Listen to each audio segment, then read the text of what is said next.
The morning session is about authority lists and authority files.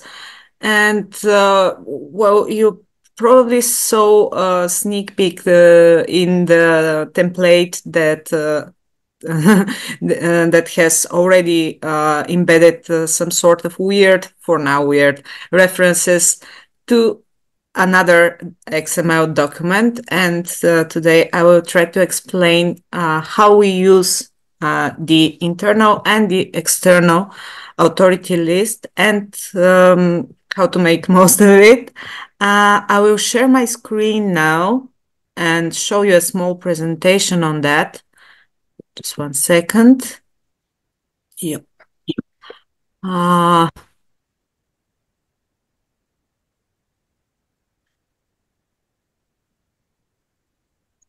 so,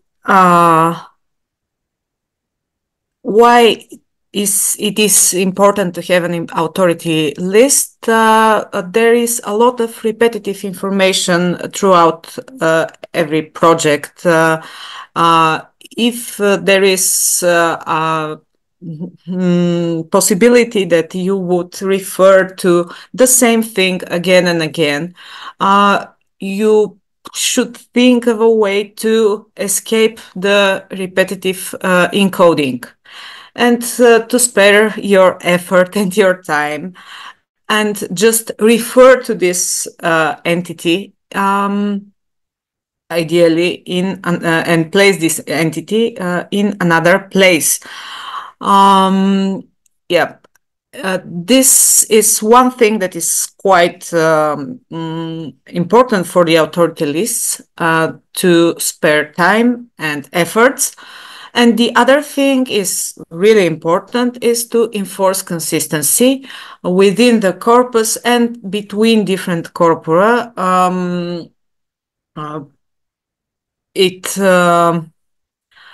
it might be really helpful when working with multiple encoders, and so when you don't have like really strict rules written somewhere, to have a controlled vocabulary that every encoder has access to escape from. Sorry, let me see what the chat. Oh, yep. We forgot to ask you questions about yesterday's sessions, and did you encounter any type of problems? But I think we will have time. We will have plenty of time, even in the morning sessions. So if you have any questions, save them for now, and after a while, we will go again to our example the XML document, and we will discuss it if you have something that is not clear or something that screams a mistake and you have read in your oxygen.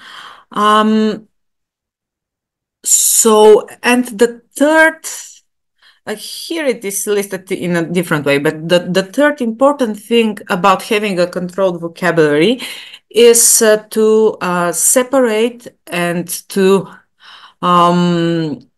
keep the external information in a different place, not in the actual XML of your monument, because otherwise, and I have taught that like a lot throughout the first 2 days, you don't want your XML to be extremely large and hard to follow.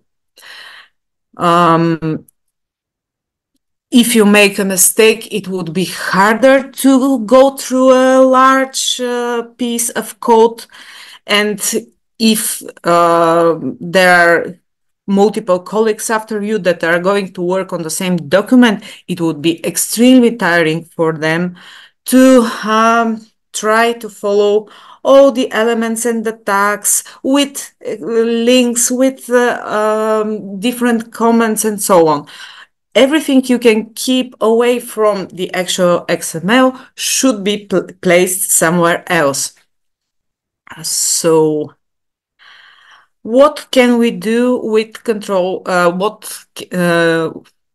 what things can we make an authority list about.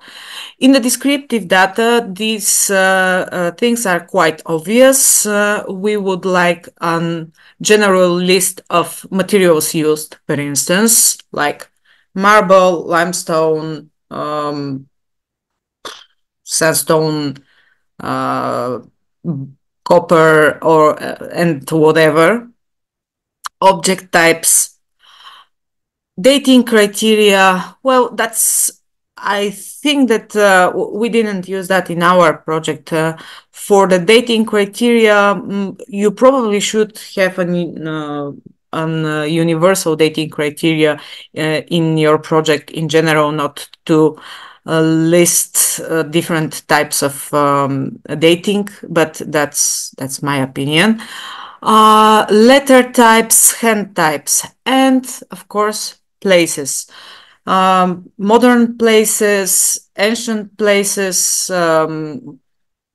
places throughout the text, but this is for the descriptor data. So where your monument was found, for instance, the city of Philippopolis and the modern place of Plovdiv there are multiple monuments from Philippopolis, and you don't have to refer every single time to Philippopolis to write down prose text. This was found in Philippopolis. You can just place Philippopolis in an external list and refer to it every time you have it in a monument. And then in the text of the monument, again, you can have authority lists about people. We briefly mentioned that you can divide your people's list, general persons list, within different categories. For instance, you can have a list of the emperors, a list of the attested people, persons, of the rulers, simple folk that have some sort of profession mentioned within the text, and so on and so on. So that depends on the scope of your project. You just think about it beforehand and make an authority list for every single category you would like to point out and to show on your site. And then, of course, mentioned places. That is a very interesting information. Different types of offices. I don't know, we had military organizations that is also interesting, and other types of stuff. Basically, you can make an authority list on everything you find important enough and repetitive enough to place in a list. I see that Mitko turned on his microphone. Would you like to add something? Well, not for now. I mean, we'll see what happens when we start doing the examples. But yeah, this is pretty exhaustive list. Okay. I just thought that there is something I'm missing. If not, No. I should continue. So general lists. Again, we are dealing with this that we encountered yesterday, XML ID. To create a list and to point out a specific item, you need to give it an ID. An ID, as I said and as Mitko said, is unique for every single item. And when you point to a specific ID, it automatically directs you here. So, yep. May I add something, because it might not be self-evident?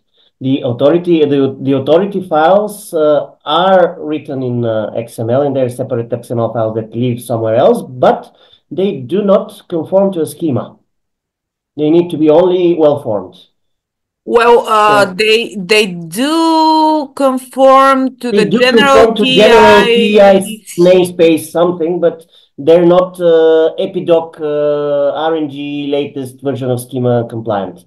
Yeah, but they do comply to the Have to be. general schema, so still you can have mistakes in you can receive mistake errors in your XML in your authority list as well. So um, Yes, but this is not the typical structure of an XML Epidoc XML file. This is like general XML.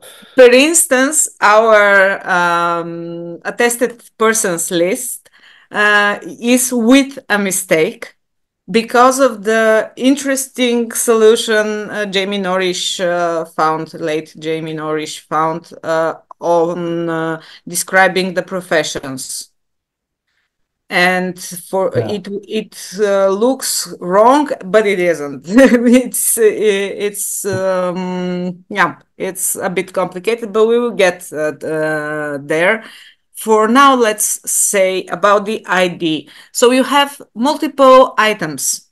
Every single item you would like to list is encoded in some sort of element, and that element, in that case item, and that element contains XML ID.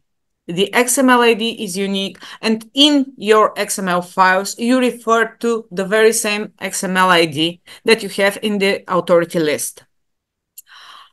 If you, by mistake, make a typo when referring to the ID, it cannot find it. So you have to be diligent about it. And you have something we also said yesterday, you have to be to keep it simple with the IDs in order to remember them by heart more easily. So here we have different type of materials, and you have them in English. Of course, if you're doing a multilingual project, as most of the cases are actually, you can have all the translations, and that is also a very useful feature of the authority list. You can have all the translations and descriptions if you want. You can have descriptions of your items. All this additional information for a single item should be placed in the authority list in order not to make your XML of the monument too big and too complicated. So here we have marble, but within this XML element, you can have English translation, Bulgarian translation, Serbian translation, short definition what marble is if you find it necessary, and probably and possibly a reference to an outside external gazetteer, but we will get there in a while. Yeah, nothing more interesting here. Yeah, something I mentioned when you write your XML, you just have to reference with that ref attribute to the XML file that contains your authority list, hashtag the ID of the item you are referring to. So here we have a shoe-shaped bronze tablet. Bronze is the material, and we encode it as material. And then we add a reference within this material element, reference pointing to the list of materials that lives somewhere else. And again, within this list of materials, you can have more information about the bronze itself. Okay, so another example, list of the monuments.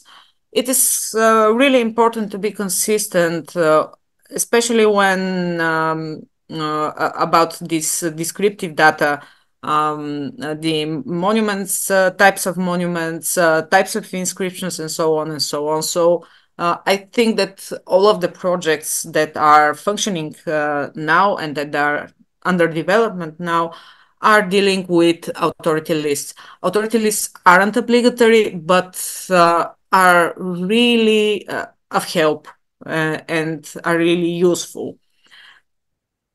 Nothing interesting here. Yeah.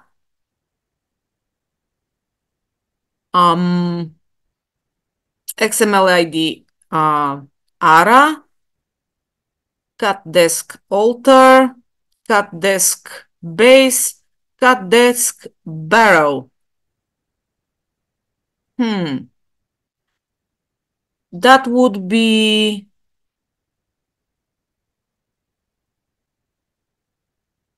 different types of monuments.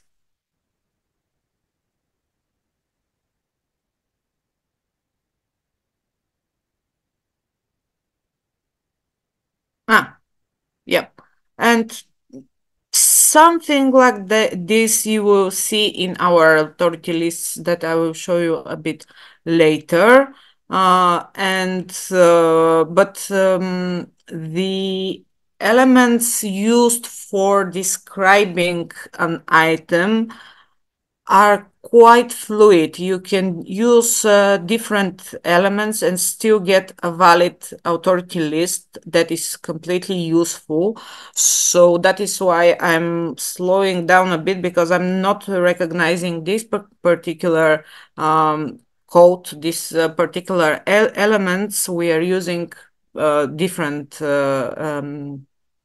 tags, but that's not to worry about as long as you have the ID and you refer to it in your XML. Persons, another important and interesting authority list, a list of different types of person.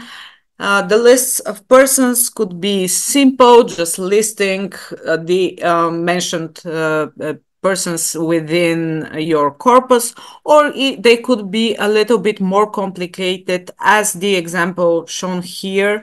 And I will just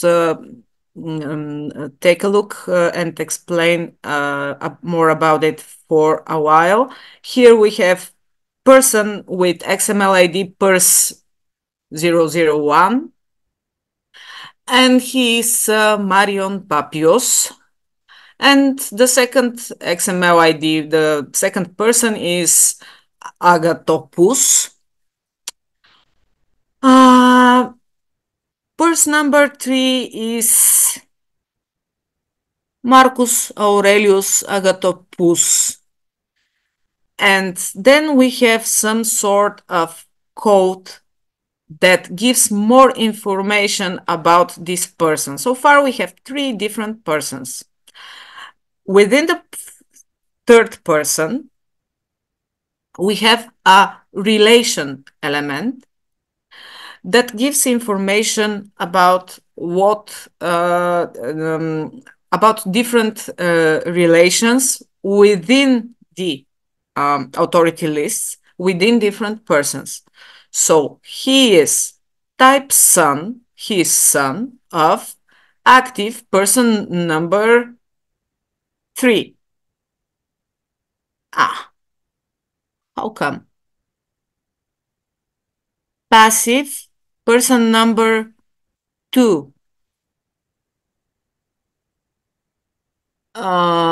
So that would mean that he is the son of Agatopus.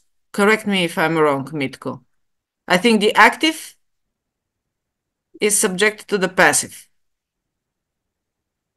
Isn't that so? Okay. Yep, I think so. I just can't remember the active and the passive. Yes. What was the relation? And This then we is have so. a fourth person, Elia,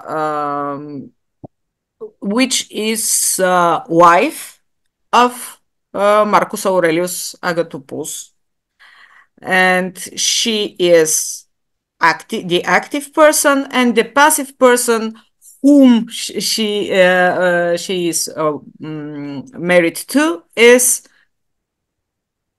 person number 3. I hope you didn't get lost into that. I would say that this is we're showing you some presentations that contain everything that you could possibly do with the authority lists and other features, but I would say that there's not on every occasion you will be able to identify persons whose relationships to each other you know exactly. Maybe on a funerary monument, yes, then you might want to describe their relationships, but otherwise you will simply have attested persons in And honorific yeah, other another types of thing monuments. comes to my mind when thinking about this relation code. Um, you might want to think before starting doing this complicated relation thing. You might want to think, how are you going to display this within your actual site? How are going these relations to be shown? And that's a bit tricky, I think. I don't believe for now there is a sustainable solution to show them, actually. Me neither. I haven't seen one. And another mark is that I am not sure whether the relation code works within the authority list for now. I think I have tried it, but Yeah. we can try that later when we get to making our authority lists.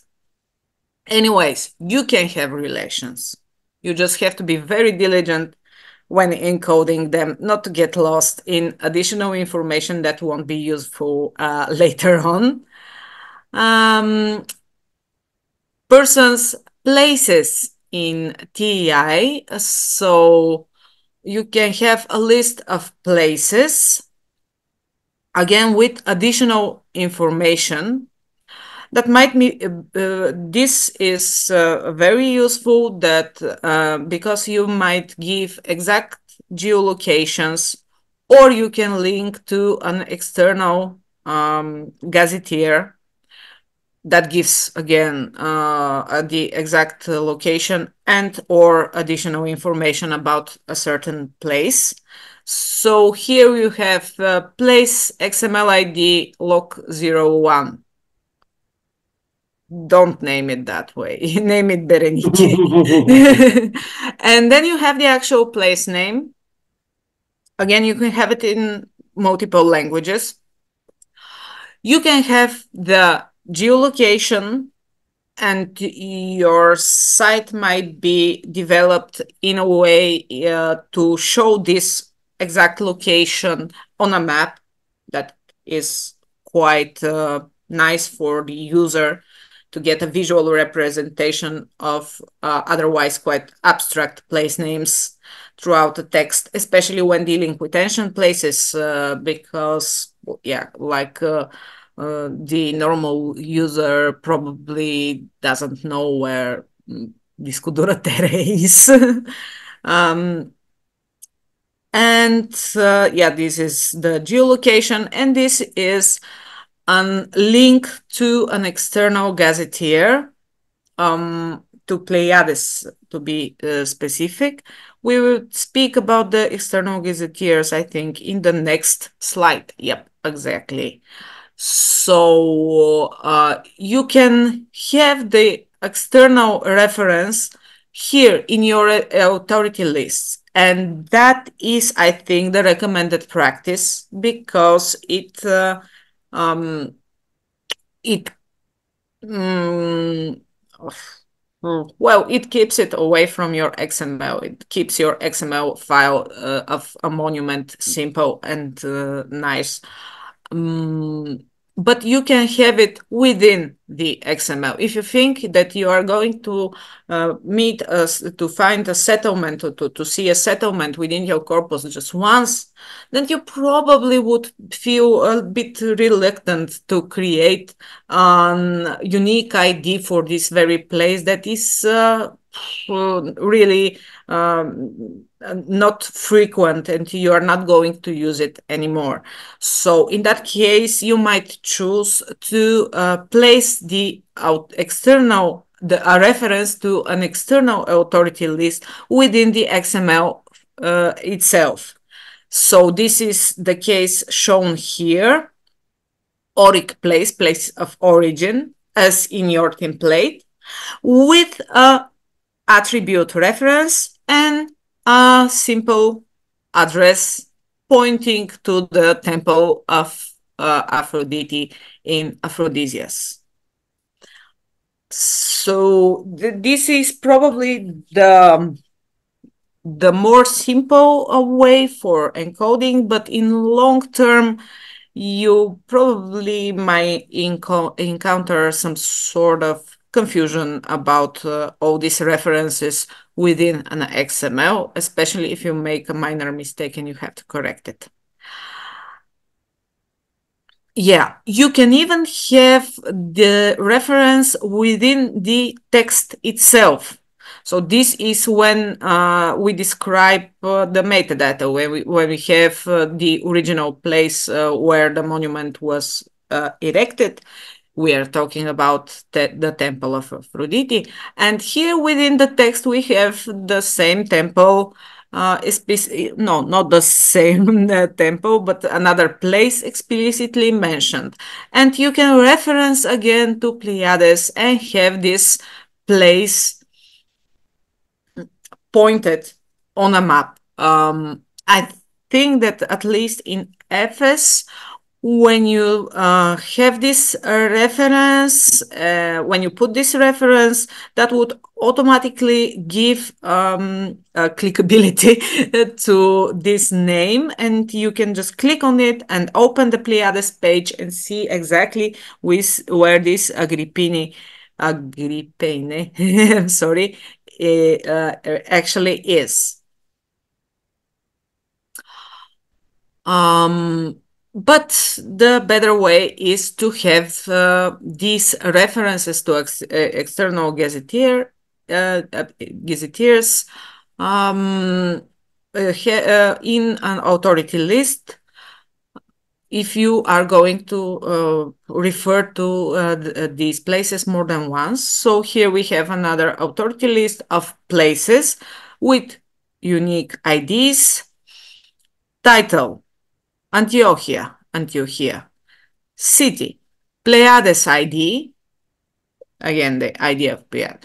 Coordinates: you can have more than one reference to external gazetteer. You can have Google Maps, for instance, if you are if you have like the reference to this particular place on another site, then you can use this. Aphrodisias, type city, Pleiades, coordinates, and so on and so on. Hop. And this is Pleiades.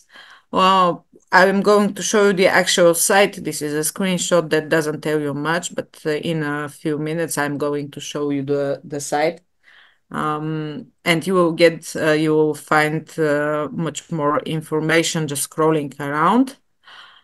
I have to say something. Yep. Bear in mind that probably, especially for our region, I know for Bulgaria for sure, and here are people who can confirm, but Probably it holds true also for Serbia and Macedonia. Not each and every place that we do have is on Pleiades. We still have a lot of blank spaces on the maps of the Balkans. For example, the aforementioned Diskuduraterae. Yes, you will have Serdica, you will have Singidunum, you will have Skupi, you will have, I don't know, Philippopolis, Tobi, Naissus, etc. But Diskuduratere or a small Mansio along the Via Diagonalis somewhere between Niš and Sofia, you won't. In all probability, you won't have so. Yeah. This is up to us to fill the gaps. Actually, in World Gazetteers like that, and then, as Elina said, you can simply give the exact coordinates of the place that you have in mind. Especially if you can spot the exact archaeological site and the excavations, and in some instances, as we have been able to do, maybe the approximate find spot of the inscription within the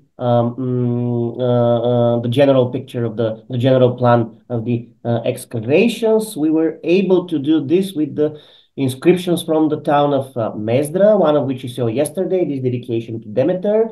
We knew, and it was written in some of the articles that we used as sources for our publication, that this exact monument was found in the excavations on that part of the ancient Oppidum, which is situated in today's place in Mezdra, which is called Kaleto.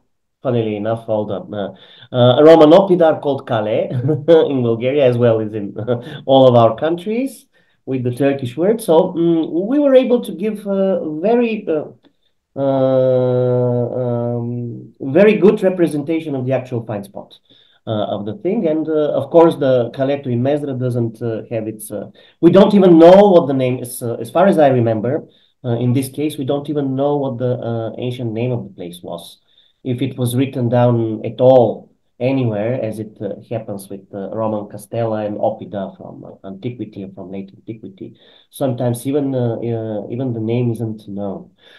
Yes, this is a point I would like to make. But if you do an inscription of some of the major places, you're fair and square. And also do have in mind that, for example, for Aphrodisias, for Constantinople, for Rome, for Philippopolis, for Stobi, for Novae, for Viminatium, you will have a representative, as I told you yesterday, a representative point. There is some geographical point within the ancient place that is chosen as a representative point, which of course does not mean necessarily that your inscription was found exactly there. There is simply a point which was chosen as the symbolic center of this ancient place. This is what I was going to tell.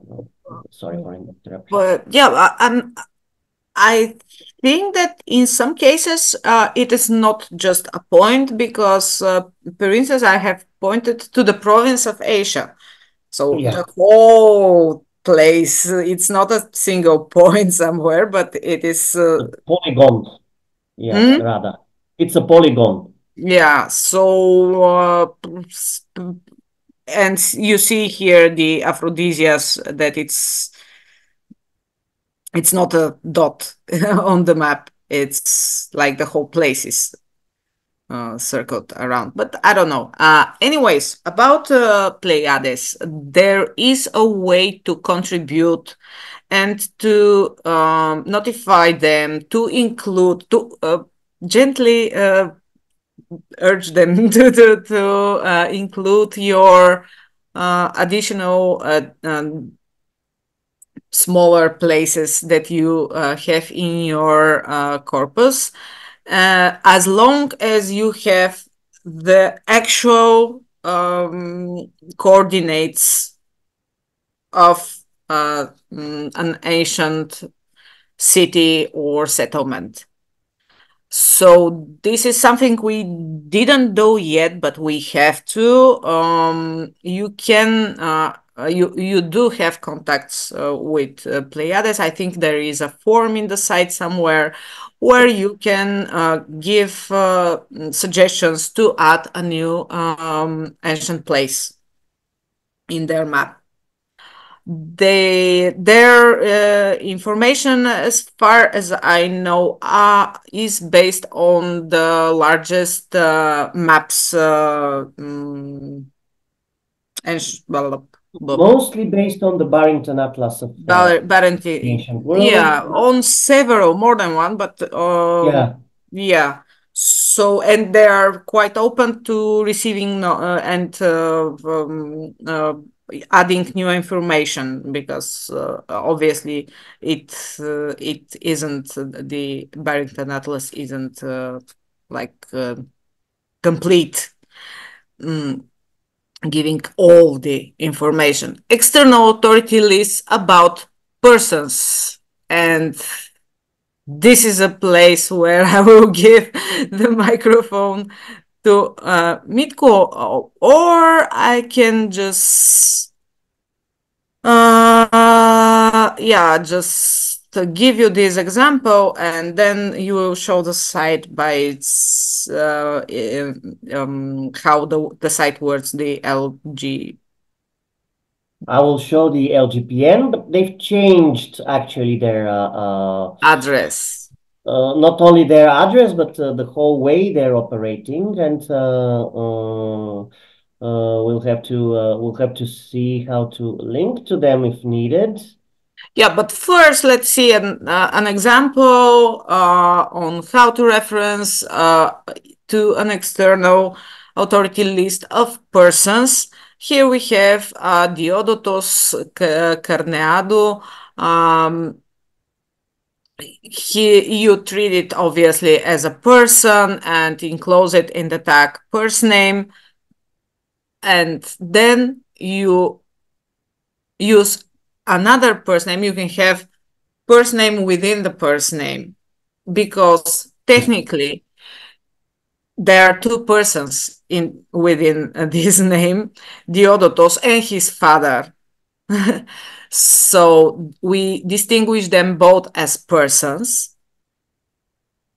and then we can reference to this lexicon of Greek personal names by just adding the above mentioned reference and the web address. I have to look to see where Probably we the have. address isn't the same right now, but anyways, Yes, the address isn't the same right now, and I'm not sure if they still have stable URLs, stable URIs for names as such, or simply for the individual attestations, which does not work. But yes. Yeah, so, and then you can refer for make a second reference for his father. You can make that within the XML, but that will make your XML long and ugly.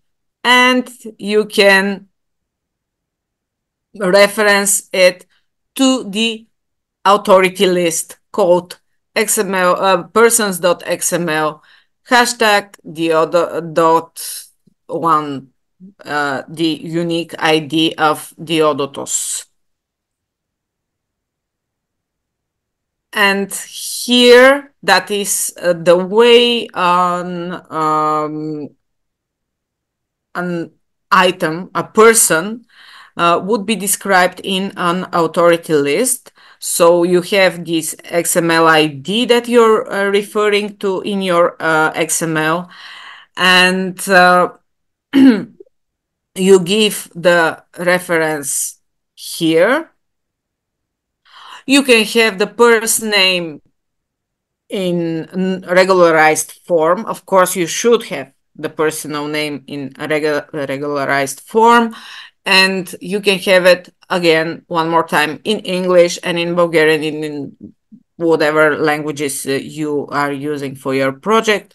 And you can have some additional information about the relations of this particular person.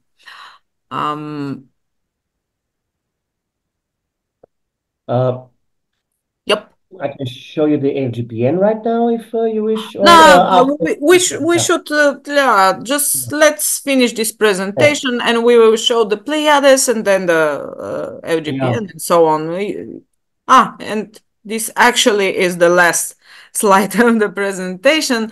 So I will just, of course, you will get the links as soon as we have a little bit of time to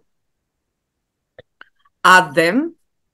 First, I will show you the thing that I am familiar with and that works the same way for all these years. Let me just up.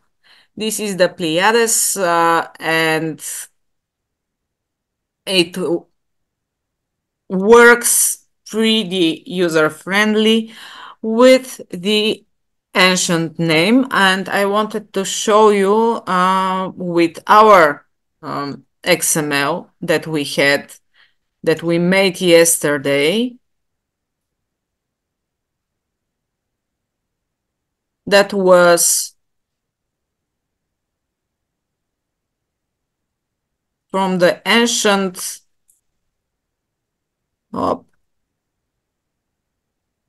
Retiaria. And where is that? Here. Yeah. Oriclog XML Retiaria. And let's see if we can find Retiaria here. Yep. You just type in the search bar and you have it. You should check, especially if for places that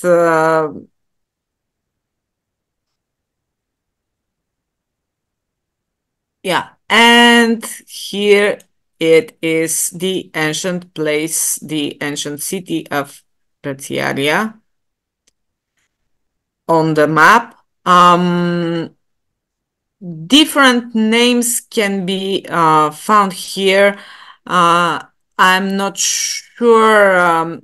I think it was until the 4th century AD, and I'm not sure. We have to check that, but you can find relatively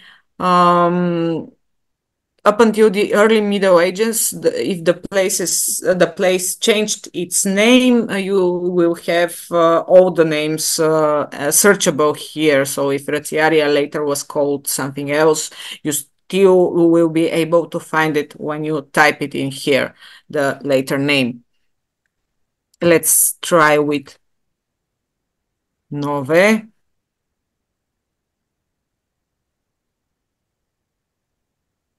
And you have... Also make sure that you refer to the right place, because as you can see here, we have at least several. Actually, it's surprising for me. No, I would expect that for something like Alexandria, but for Nove, I didn't know that there's so much Nove around here. I think that they will coincide. Sorry? I think that they will be the same place more or less. Okay, but you still have to refer to the right place, because sometimes they may have been, especially in the cases of provinces. If you want to refer to the province of Dacia, it was one thing in the 2nd century CE, and it was quite another thing. Actually, there were 2 different Dacias in the 3rd century and the first half of the 4th century AD. So sometimes you have, for example, for a general notion such as Thrace, Thracia. What is Thracia? There is the region of Thrace, the original ethno-cultural or geographical or whatever region of Thrace, as Herodotus might have referred to it. There's the province of Thrace in the times of the Roman Principate. There is also different traces from different periods. So sometimes even the same place can have different designations, and every place. This is the thing with authority lists, be it gazetteers or other types of authority lists. The gazetteer is basically an authority list plus georeferences. The other authority lists might not have geographical information to them.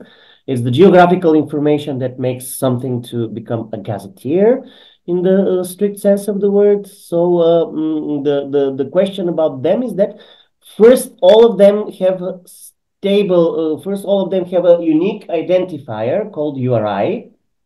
And secondly, every URI is a stable web address, as you see here above in the address bar.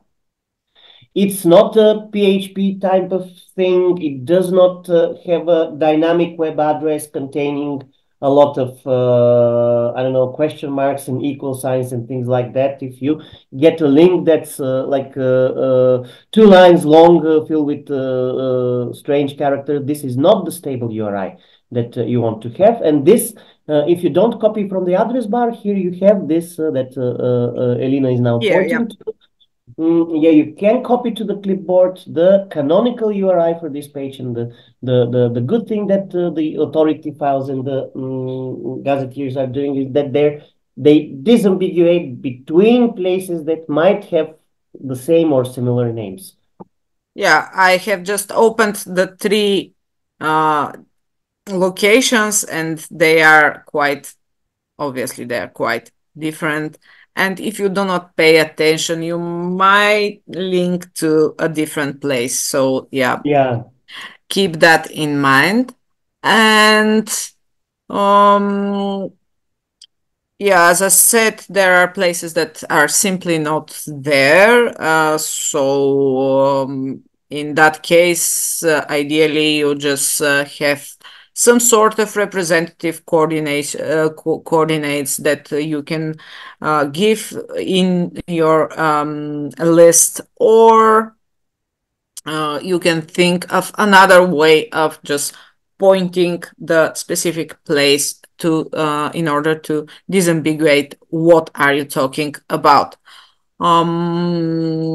What else can I say about Pleiades? yeah, it's part of this. Um, You can, yeah. you can contribute to Pleiades, I'll be filling actually some glad sort of to. forms. So you should, if you can give the precise information needed, you should do that in order to enrich the site and to make it more useful. And I will give the next interesting gazetteer that links to geographical places would be geonames. Geonames is used for modern names of cities, modern locations. GeoNames again has a very useful search bar, and in our case they have different spellings and different scripts that is very useful. Let's try. I think I have tried it with Q Deal, but no. Maybe, yeah, maybe with Y. Yeah, the thing is that normally they give more than Yes. one way of typing the thing. Yeah, here you And can see, here you have, and here, and yeah. this ideally, all these variants, oh, sorry,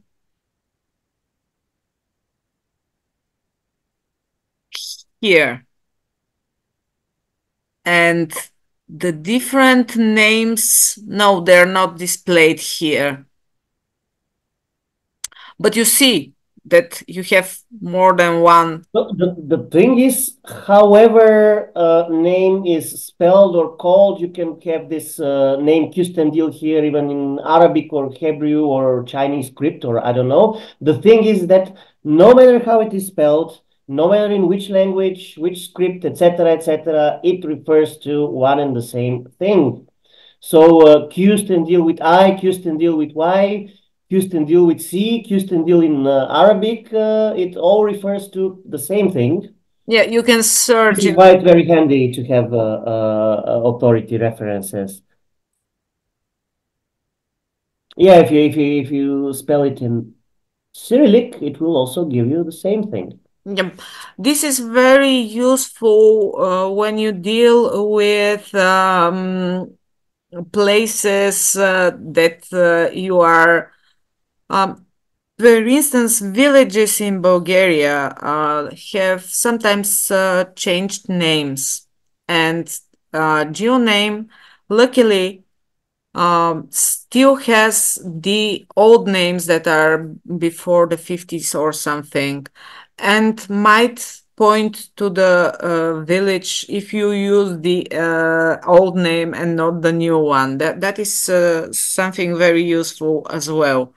But I cannot give you an example about this for now. I just cannot think of a good example. So again, with the QStand, first you check whether you are seeing the place. Then it has a unique ID and a permanent link to this location. You copy the link to the location without additional symbols in the URL, and you link it in your authority list. That's on geo names, or in your XML if you don't want to have an authority list for your project. Of course, you can make this decision. What else do we have here? Ego, prosopografia, and Mitko. Yes. Okay, do you want me to show something? Or I can show you Uh, a small sneak peek in our site to see how an authority list on places looks like. And then we can proceed to the personal names that are a little bit complex. I don't know. Or we can just go through the sites and then make the see the actual authority lists. It's up to you. I don't know. okay, well, I don't know, let's see authority lists maybe. Okay, so the And authority. to think about what kind of exercise we can make on this, probably uh, show some authority lists, download the authority list from some of our mirrors, and then make the references to the inscriptions that we have already encoded. Yep. There are, as I told you, there are two ways to point to a specific place. Now we will deal with our favorite inscription from Archar.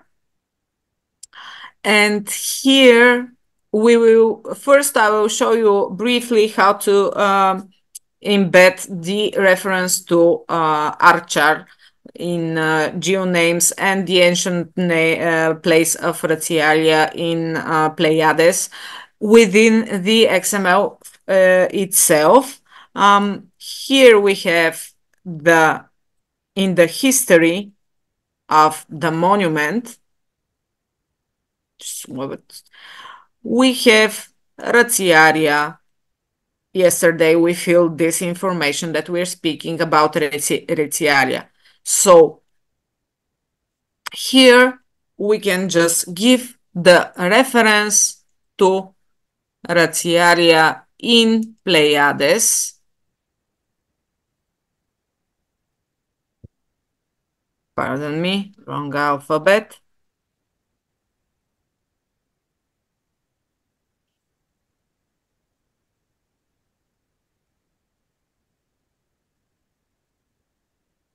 You can use this, or you can just copy the canonical URI, and that is recommended. You didn't see me do that. Don't do like me. And now we just paste it here, and now we have the link to the coordinates of the place. That is one way to do it. And the other way, no, this is not on.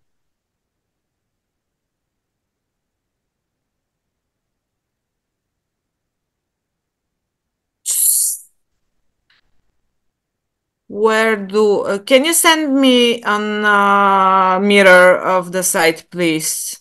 Okay. Or just tell me how it ended. I will right now do a copy. Found it. Okay, so here you haven't used that yet, but we have made mirrors of our actual site for teaching purposes, and I automatically log in the admin page, and username is admin, and the password is pretty obvious.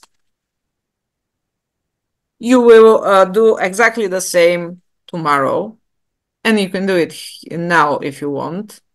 No, I won't save this password. And here in the XML area, we have an authority folder. And the authority folder contains all the authority lists that we have made for our project. In our case, it's bibliography, document type, find spot. This one doesn't work. Find spot, list divine, list emperors, list officials, list persons, list places, material, museums, objects, onomastic list, and original location. Origlog XML is the thing that we are going to show you now and to use now. So I'm going to download it and open it.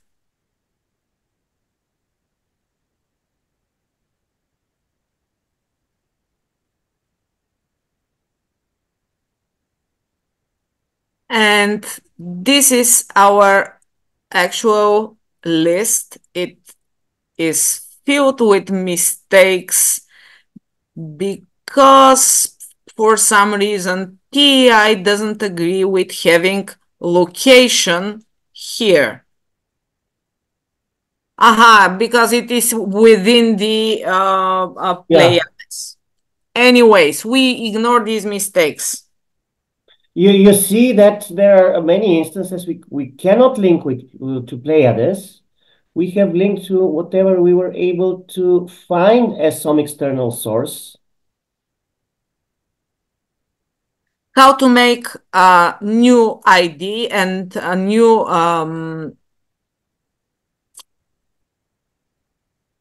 place.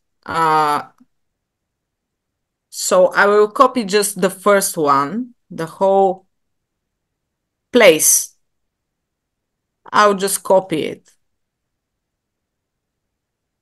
paste it, and now it starts complaining that the Bonamanzio ID already exists. So the IDs are unique. You cannot have more than one with the same ID. And I'm going to call this Ratiaria. This is the idea ID we are going to put in our XML in just 1 second. Then we have place name, language, English. We will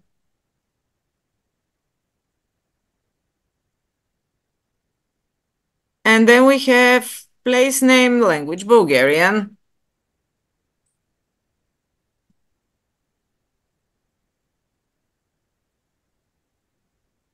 And then we have Wikipedia.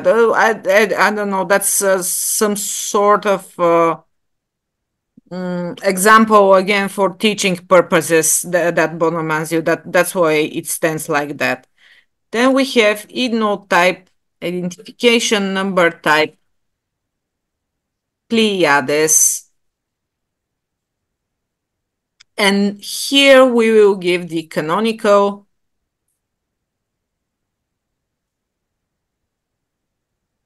URI for the place.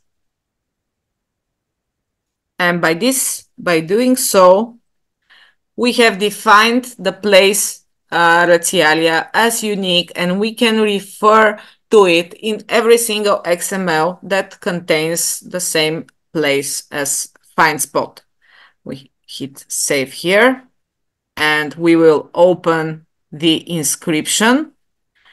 And here you see this oriclog.xml. First, we will refer to the XML itself. And then we refer to the unique ID after the hash. We will just write the ID we gave to our place, Ratiaria. And that's it. That is our job here. We have the link to our place, and the place itself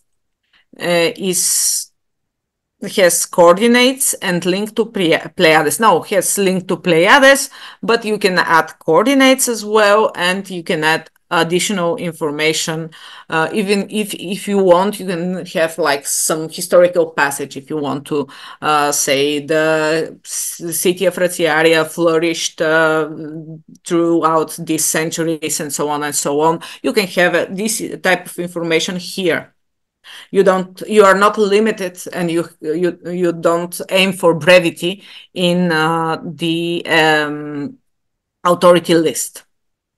Okay, so yeah, that's what I wanted to show you, and you can make the same thing for the find spot. I think I showed you here that our XML for modern locations is called findsp. We will download it as well. And I will open it. Oh.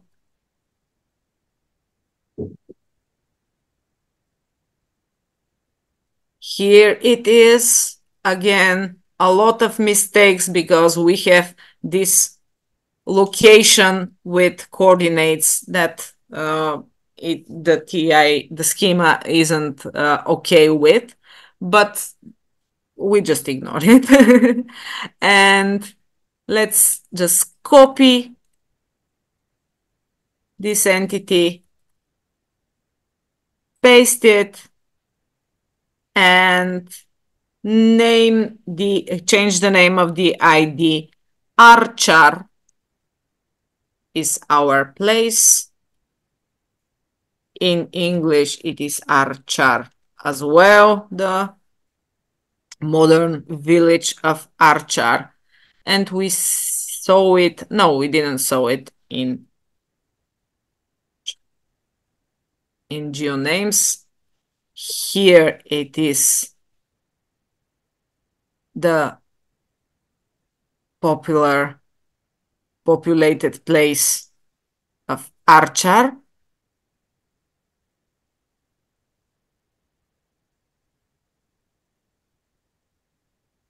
In the meanwhile, I saw the new site where you can link for the canonical form of the Greek personal names, but it's LGPN link to I a will new just do this .fr, but Archer thing. the site is not working.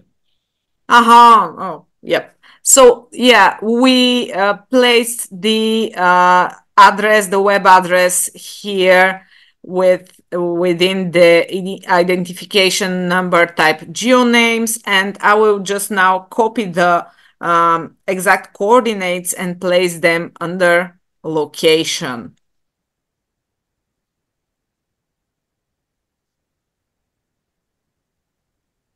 And by hitting save, we now have the place Archer saved in our authority list, and we can safely link to it in our XML. Place name type found, reference Reference.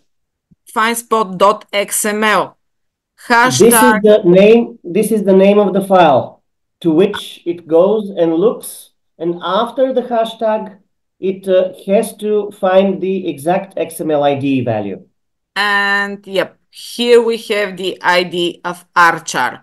And now both our places are referenced to our respective authority lists, one containing the original locations, the ancient places, and the other containing the modern locations. Well, for the sake of our representation within the site and within the mirror sites, we will keep these locations. But otherwise, I don't know if you want your XML to be nicely green. We should just remove them. I don't know which would be best for you.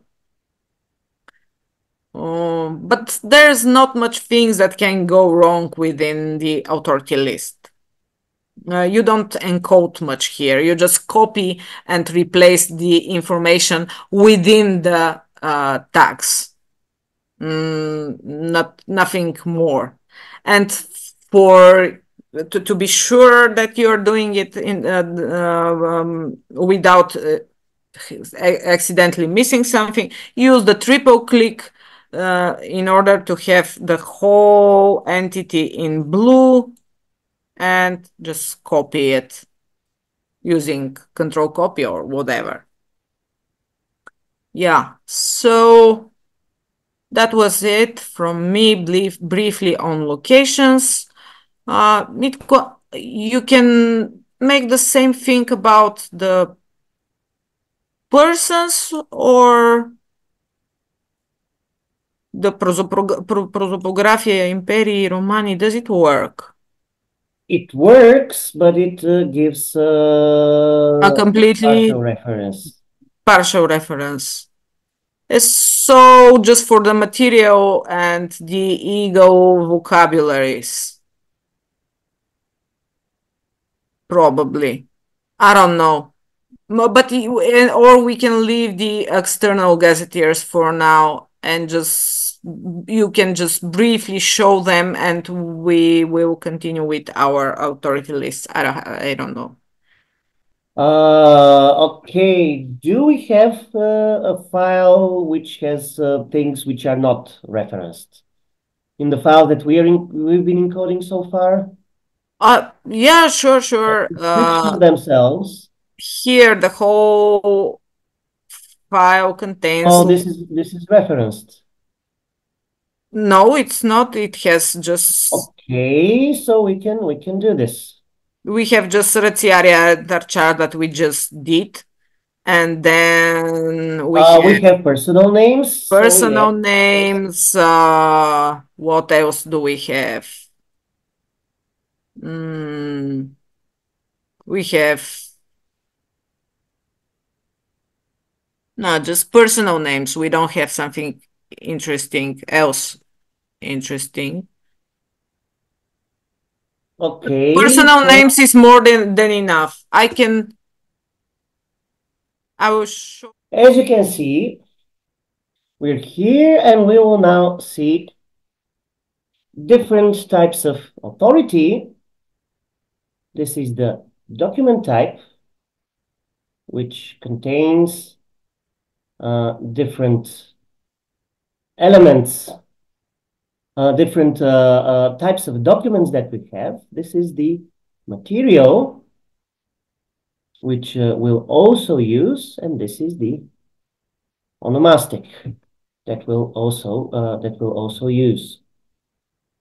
Whenever they are downloaded, I will open them and show you how do we refer.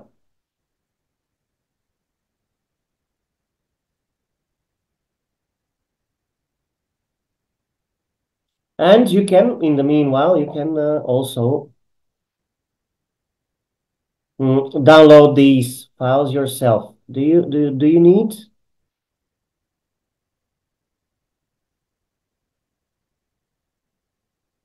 Okay. Do you need to have the URL where you can download all this? I'll probably put it in the chat. There are several, as Elina told you, mirror sites for our Telemon collection. This is one of them. This is GRC Epistone info. You can also put GRC1, GRC2, GRC3 after the GRC part in the address. They are different mirrors. I think we have around 6 now. So you can, in order not to overload one site, probably you can use different ones to access. If you go to the bottom of your screen, for example,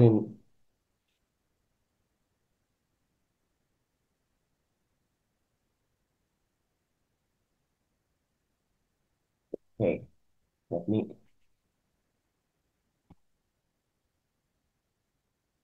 see why it's not. Okay, GRC Epistom, because it's info, it's not net.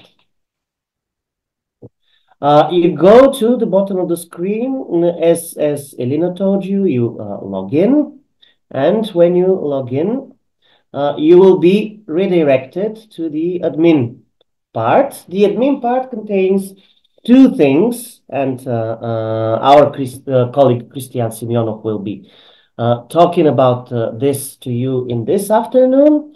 You want to see the XML part, which contains the XML files, and you will have authority, epidoc, config, and sandbox. You don't need to deal with those right now, but you can download the material, the document type, and probably the onomastic. You can see all of them. We also have list of divinities, and then try to first let's see what's in them. The material one contains information about the different types of materials that we have, and in this case, for instance, we have chosen to XML ID them by the first letter of the word itself. Again, this is something which could be done this way, could be done another way. You can the easiest way actually to do it is to put the XML IDs with the whole words. In order to remember them easier. I don't know why we have chosen this way. You can give whatever XML ID you want to your items in the authority list. It could be XML ID which reads like ABC 0001 any alphanumeric value goes here, but of course it's preferable to give XML IDs that you could then easily remember without having to refer to all of your all of your things without having to go back and forth between the authority list and the monument itself. So what do we have here? This is a limestone stele.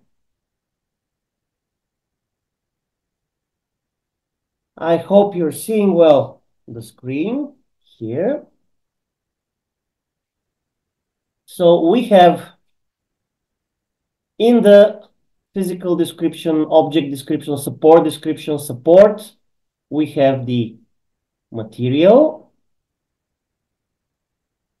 And of course, we have, as you will have too, material designated in two different languages. One is the English with XML lang N, and the other one, in our case, we have the Bulgarian designation to it. And here you have two strings. Limestone in English. In Bulgarian, this is called varovik. But this is for the external display on the site. Then when you go to the actual site, it will give you,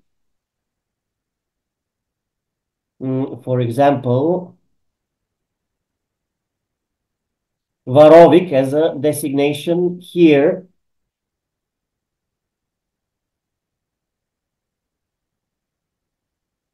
Under material. This is why you need to have this string here. But another thing is that you want, okay, I will unshare my screen and I will share. Now you should be able to see, do you see how I am switching between screens?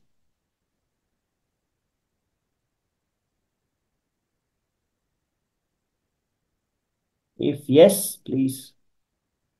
Yes, okay. So here, this string, which you have encoded under material in English and in our native languages, this is what you will have here visualized like this on the site. But if you go to the home page and, for example, you want the inscriptions that you have to be indexed.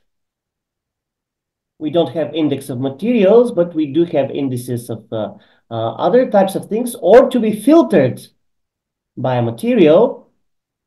Show me all the inscriptions that are made on limestone, which are the predominant part of the inscriptions that we have now in Tituli, or show me the single inscription in our collection so far, which was executed in marble.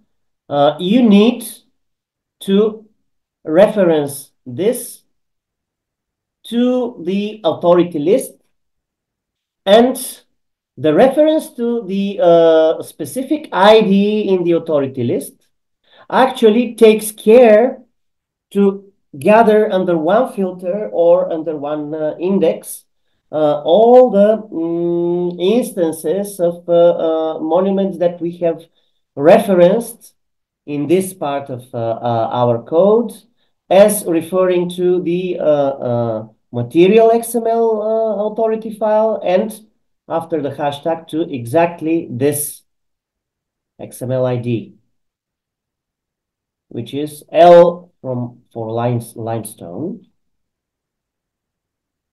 And now I have referenced this in such a way so far. You only need to do the reference once. So we have chosen to do this in our first element, which bears the respective information. You can have your material element repeated as many times as you wish, depending on the quantity of languages that you want to incorporate in your corpus. But you don't need to put the ref attribute more than once. And here it appears only once, and of course it references the whole of your monument to this tag. What else did we have here? Okay, document type and object type.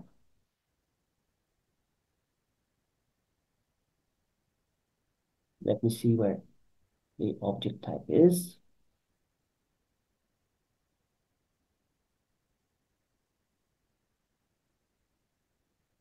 So these authority lists live here in the authority folder.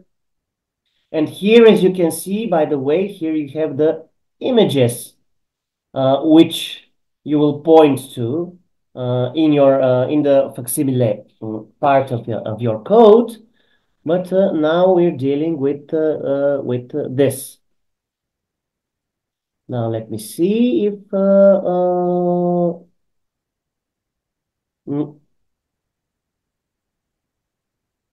things are downloaded here.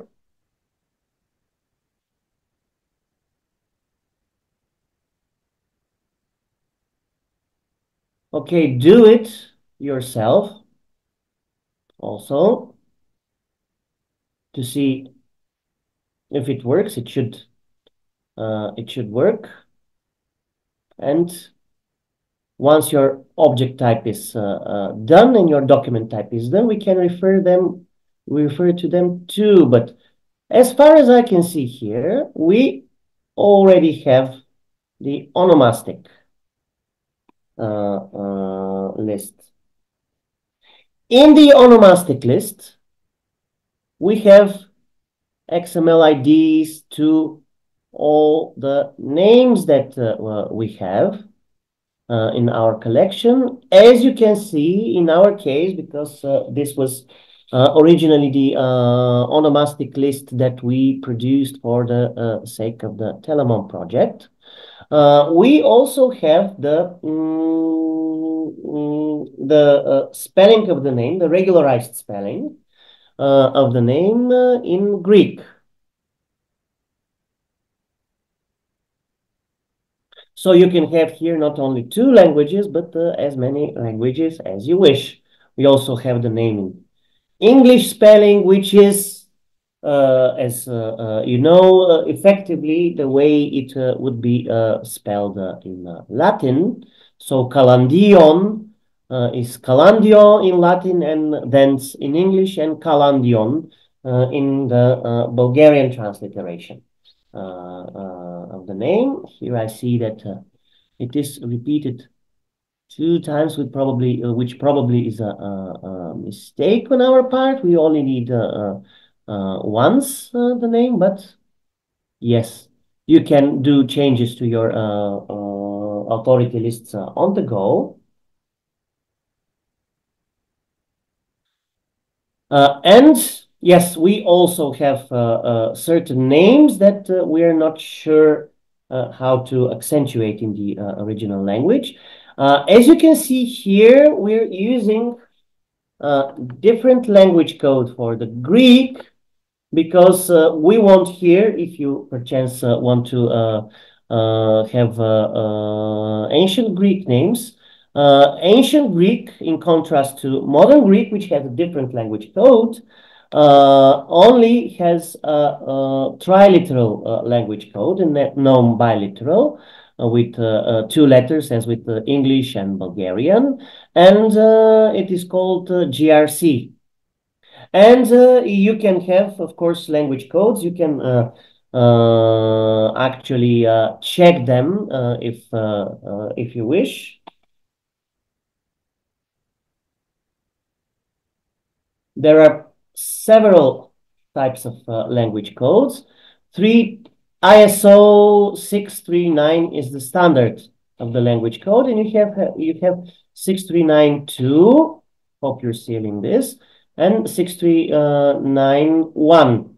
And the one is triliteral and the other one is biliteral. And you have usually the ancient languages and the extinct languages, the historical languages only have triliteral codes. So as you can see here, you all have language codes for also for languages such as Akkadian and everything. You should have all the indigenous languages of the Balkan Peninsula. Is there Illyrian? No, but there is Thracian, as far as I know. Oops. There should be, actually.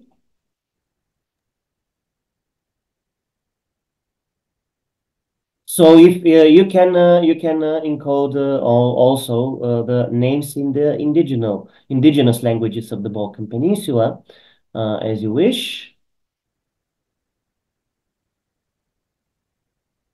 There was Thracian somewhere. Okay, I will give you a reference to another language list because I'm sure that we have done this.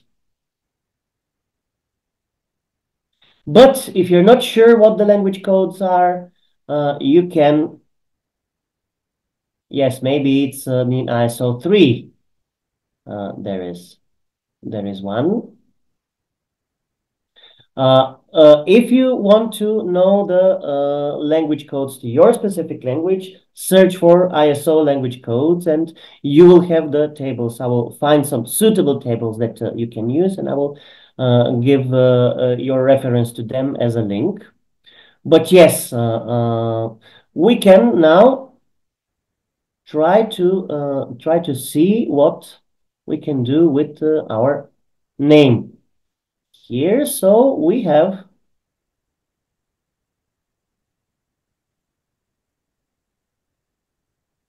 personal names. I'm not sure. Yep, I'm sorry. Just a Yeah, quick yeah, mention. I'm yeah. not sure whether you say that names can be also very useful for regularizing names when they are inscribed on the stone in a slightly different way.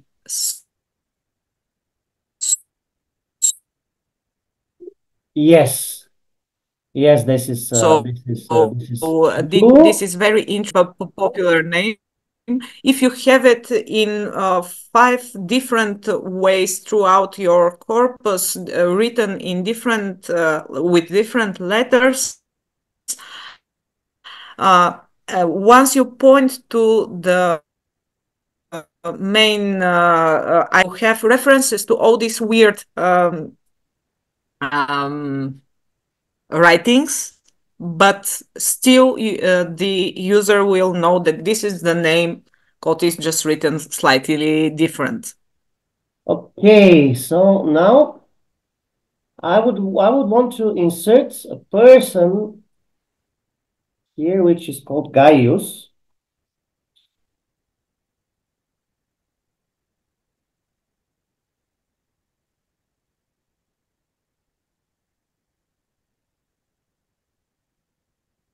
And yes, it is Guy.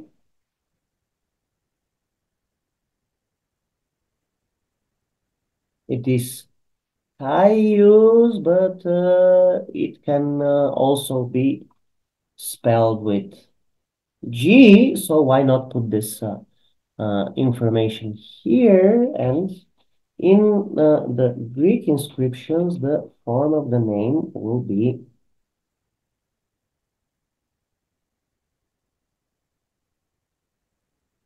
Gaios. So let's save this here. We have an XML ID. So now, well,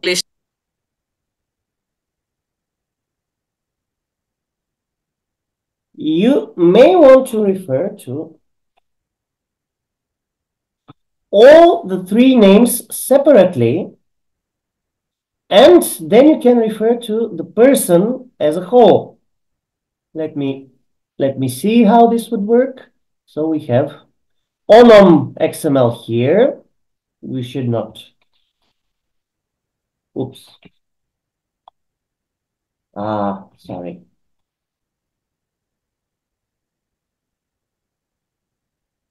And let me see Gaius.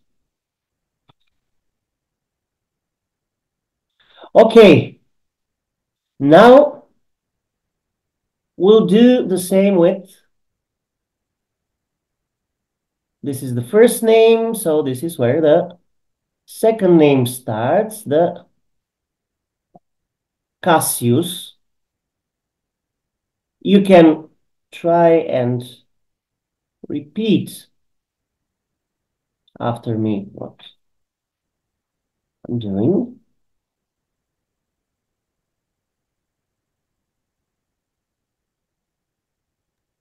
Mitko, again, I'm not sure that you can you can have two different first names in English.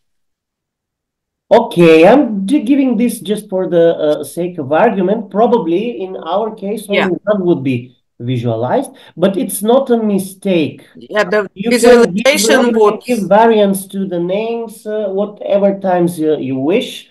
If you have variants of the names in one and the same language, and I'm not talking here about mistaken spellings and things like that. If you simply have different forms of the names, as in Latin, you can have this name spelled with C and with G. You can give them in your onomastic list if you want to have all the different variations, spelling variations of one and the same name. You can have this information in your authority list. Probably it will be only one that would be visualized, if the visualization will affect this at all. But yes, I'm giving this just for the sake of the example. Uh, as for example, in Bulgarian, you can have names such as Tsanyu, Mityu, and I don't know what, spelled with you and with your, and these are variants of one and the same name. This kind of authority list give some sort of space for variations, especially when it comes to onomastics. If we go back to our material and object type and document types, you have to be slightly more consistent than that. You should use only one nomination for one of the object and the material types. But here you can have make some allowance for. So this is Cassios.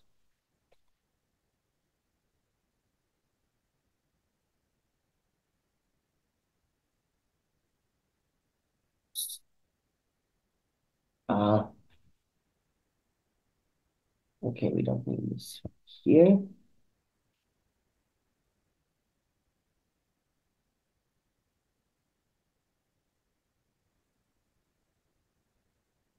Cassi, we have this. And now we want to refer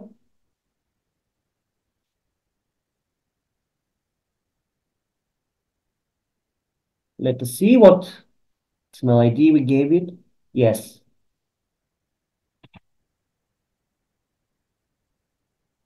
This is the second name. Yes, we can also give here prenomen, gentilicium, cognomen, etc. if you wish, as we already discussed. And we should have the name Felix.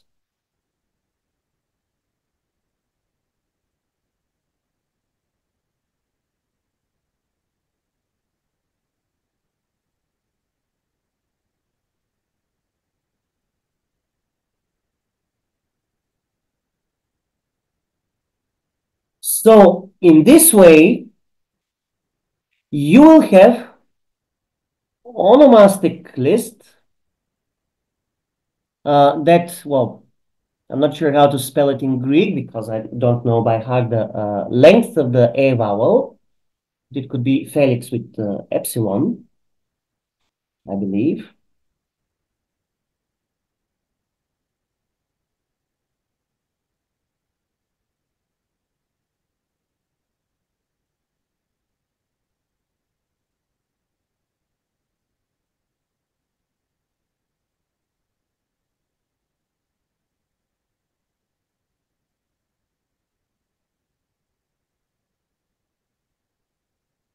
What is my okay.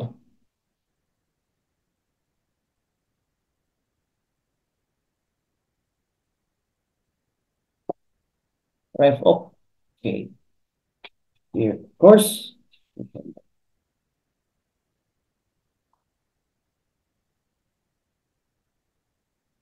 Oh, sorry.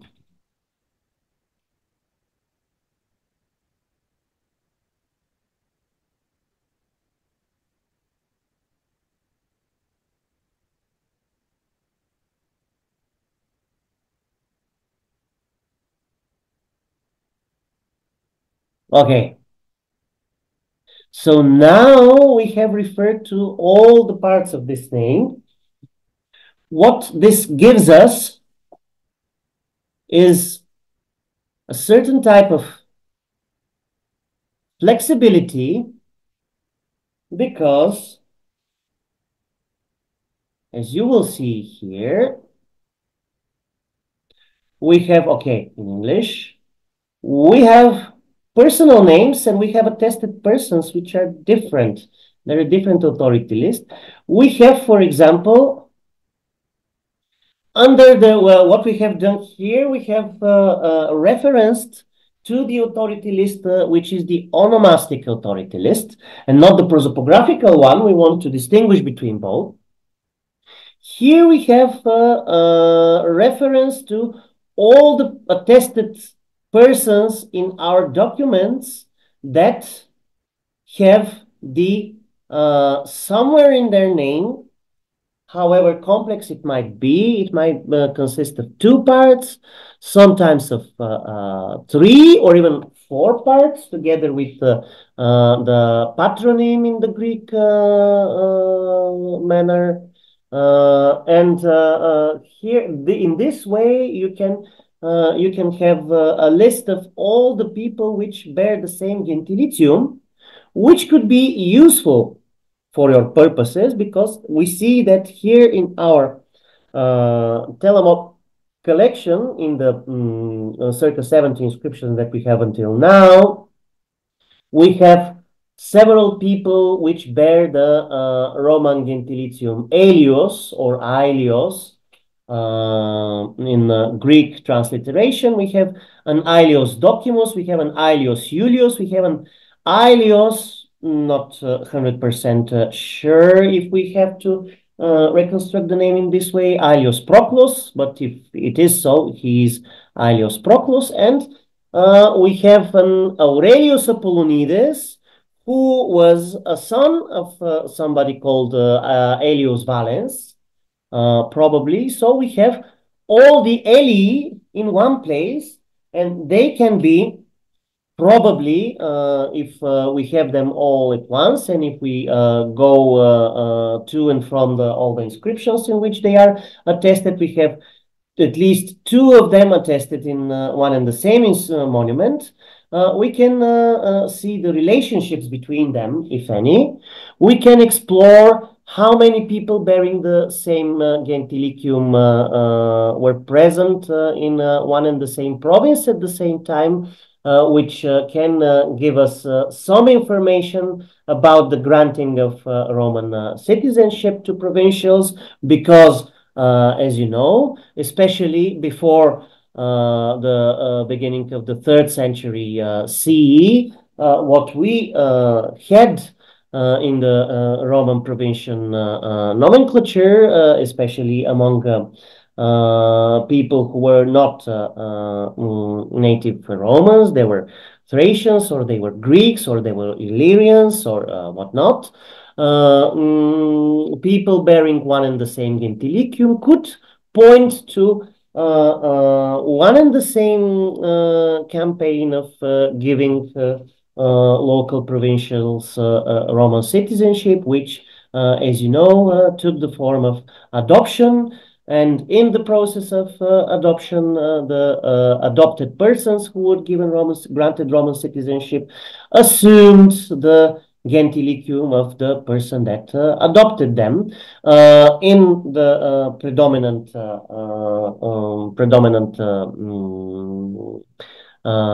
cases, this would be the Roman emperor. So these are families that were granted Roman citizenship sometime in the second century, in between the reigns of Trajan, Hadrian, or Antoninus Pius. This dynasty of Roman emperors that could bear the gentilicium of Aili. So yes, this is reference to all the different parts of the name one by one, and they show as different parts of the name one by one, but we also have a list of persons that we have here, and we can then list to, yes, we have it. We can then have a reference to the whole historical person. As you can see here, okay, this is actually a taxonomy of the professions that comes first in our type of list. But as you can see here, we have a whole person together with their patronyms and together with all the parts, separate parts of their names. You see here Greek name, or at least a person whose names were Greek, together with his patronyms. In some, yeah, these are commented out because we still want to see what we will do with them. But you can also have persons together with the whole of their names, and yeah, this is what Elina showed you. Please don't do like us. We started doing like this, and now we're struggling with keeping up with these XML IDs. 80006 refers to attested person number 6 in our corpus, but if you choose to give them some more human readable names, this will be good. So here we have a historical person. Here we have a prosopographical reference, as opposed to the onomastic reference, which we gave to all the three components of the name separately. As you see them here, you will have reference in your onomastic index to all the persons which were called Gaius in your monuments, all the persons which were called Cassius, including this one, but you can also have, for example, somebody called Marcus Cassius Celer, which has nothing to do with this one, or a very peripheral connection. And here you will have also in your onomastic list, in the list of names, all the person with the cognomen Felix. Gaius Cassius Felix, Marcus Ulpius Felix, and etc., etc. But here in your list pers, you can give a reference to this particular person bearing this particular combination of names, and you will count him. Oh, no spaces within the ID. Okay. you will count him as one and the same person with the whole of his names and the whole of his titles or occupations or everything else which was mentioned about him in the respective monument. Here we don't have anything, but at least we have a combination of name which is enough for giving this particular person an individuation. So we can consider him one person. Usually what we count as a legitimate historical person is somebody about whom somebody has something else than his personal name has been said. Ideally, you will have here also a mention of some sort of occupation or titles or official nomenclature, such as a guy here in our inscription who was called Archiereus di Hoplon, which was a specific title in the province of Thrace, archpriest of the imperial cult, which organizes gladiatorial games. And we have one and exactly one person who bears this title in our monuments and who bears the same name. So in case you want to distinguish between people who are called the same, it will be good if they have titles or occupations mentioned in the monument, but if not, you can give them just the names here. But here we have Gaius Cassius Felix.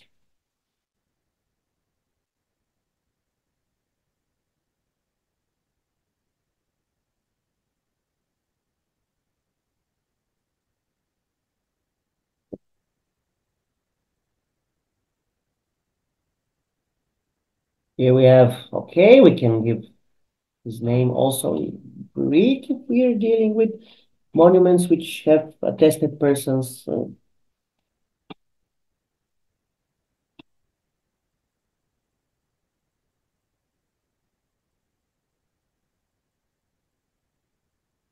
And now we can refer to him where we have given the references to the separate names here, but you can give the reference to the whole person here. In this way, he will appear simultaneously in several of our lists.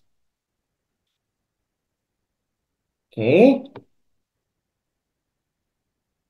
And this is the reference to the list purse. Another list of ours.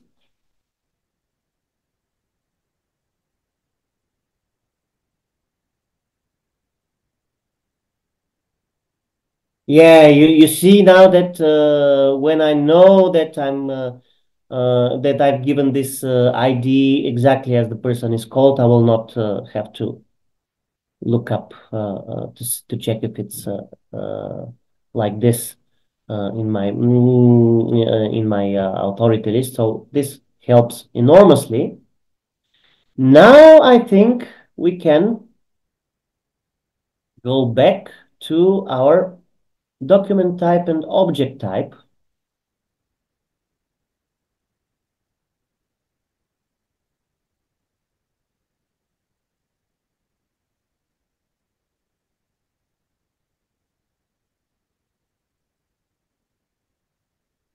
Yeah, here we reference the material. Here we will reference the object type. This is a stele or stela. In Bulgarian, this is a limestone stele, and we refer to the limestone, the material authority list in order to list this under all the monuments made by limestone and to be able to filter it like this. Now we will give the opportunity for this monument to be listed or filtered under all the monuments that are stelae. Let me see where my object list is. Yeah, you should have a very good classification of the objects, the different objects that can be bearers of an epigraphic text. You can, of course, use the list that we have, but you might want to add things to it. What we have until now is that we have a statue base that we decided to give the name of postament in Bulgaria. We have small votive plates, which have decided to call plates. There are several other vocabulary items which you can refer here, and I will show you after a while. We have columns, we have sarcophagus, we have altar, we have slab, which is something slightly bigger. We have statue, statuette, stele, epistyle or architrav, as it is called in Bulgarian, as an architectural element, or we have simply a block of things you can add to this object list. But in our case, we have what we need already listed here. Yeah, just a quick note about that as well. The convenient thing about having authority lists in XML is that once you have the need to add something, you simply add it. Yeah, you don't need to be exhaustive from the beginning. So, yeah, you don't have to make a complete list at the beginning of the project and freak out every time you encounter something you didn't think beforehand that you would see. The authority lists are not locked within a format, and you constantly add entities to them, and when you enlarge your collection. So don't try to fill all the possible materials or all the possible bearing objects.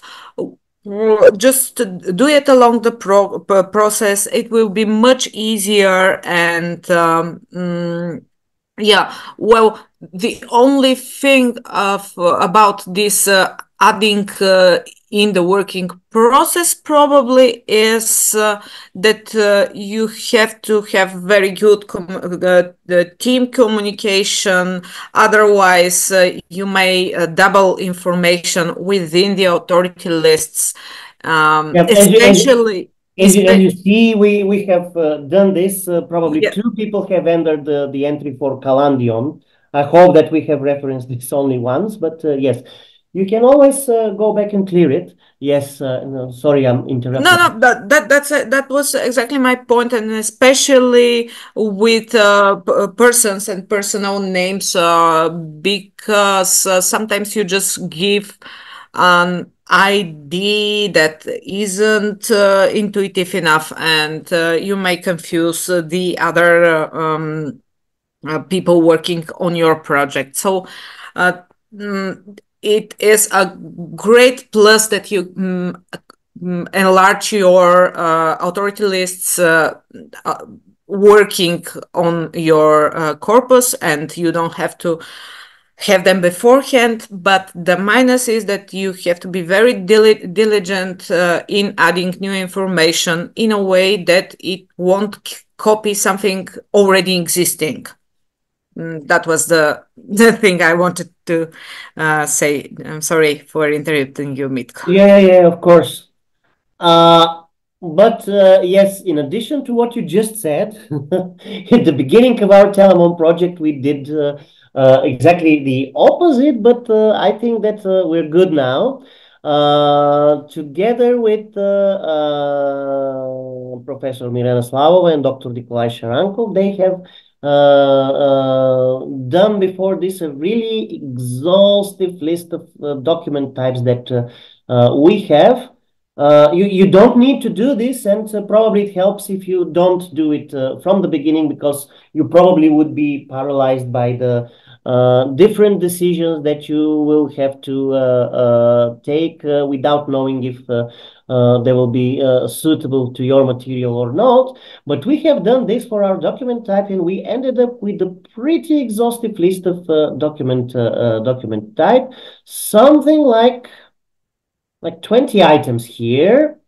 Decrees of cities, laws, letters of Roman emperors, document of the provincial governments, treaties, contracts, wills, manumissions, donations, honorary inscriptions, in prose or in verse. 4 different types of persons. We have honorary inscriptions for kings, emperors, Roman officials, in verse and in prose, respectively. Honorary officials for local magistrates and priests, in verse and in prose, respectively.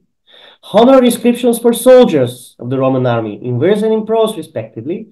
All the other honorary inscriptions for different types of people which might be honored in some way for private persons, in prose and in verse. Or dedications, private and public dedications, in prose and in verse.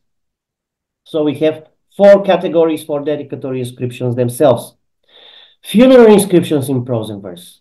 Building inscriptions, boundary markers, fortifications, inscriptions on the seats and elsewhere in public buildings such as theaters, amphitheaters, audience, stadium seats, mosaics, amphora stamps, inscriptions on bricks or tiles, graffitos or dipinti, stonemasons' marks, signatures of artisans, weights and measures, inscriptions on metals, on gems, cult inscriptions for festivals and games, magical inscriptions, oracles in prose and verbs, sacred laws, different catalogs of ephebes, of the polices, of settlers. We have catalogs when establishing a settlement. We have catalogs of the first settlers, catalogs of priests and magistrates, of religious associations, all other types of catalogs, acclamations of ephebes, of emperors, of deities, and others.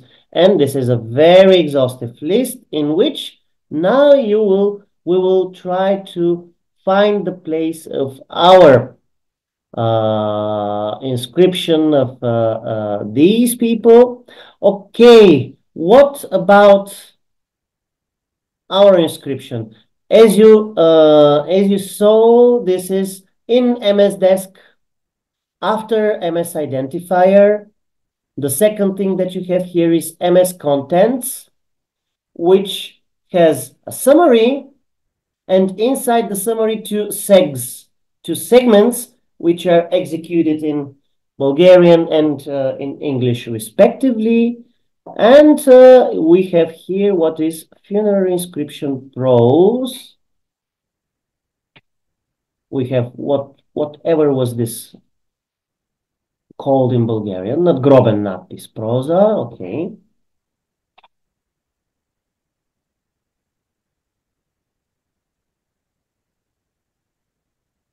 This is in order to be displayed here.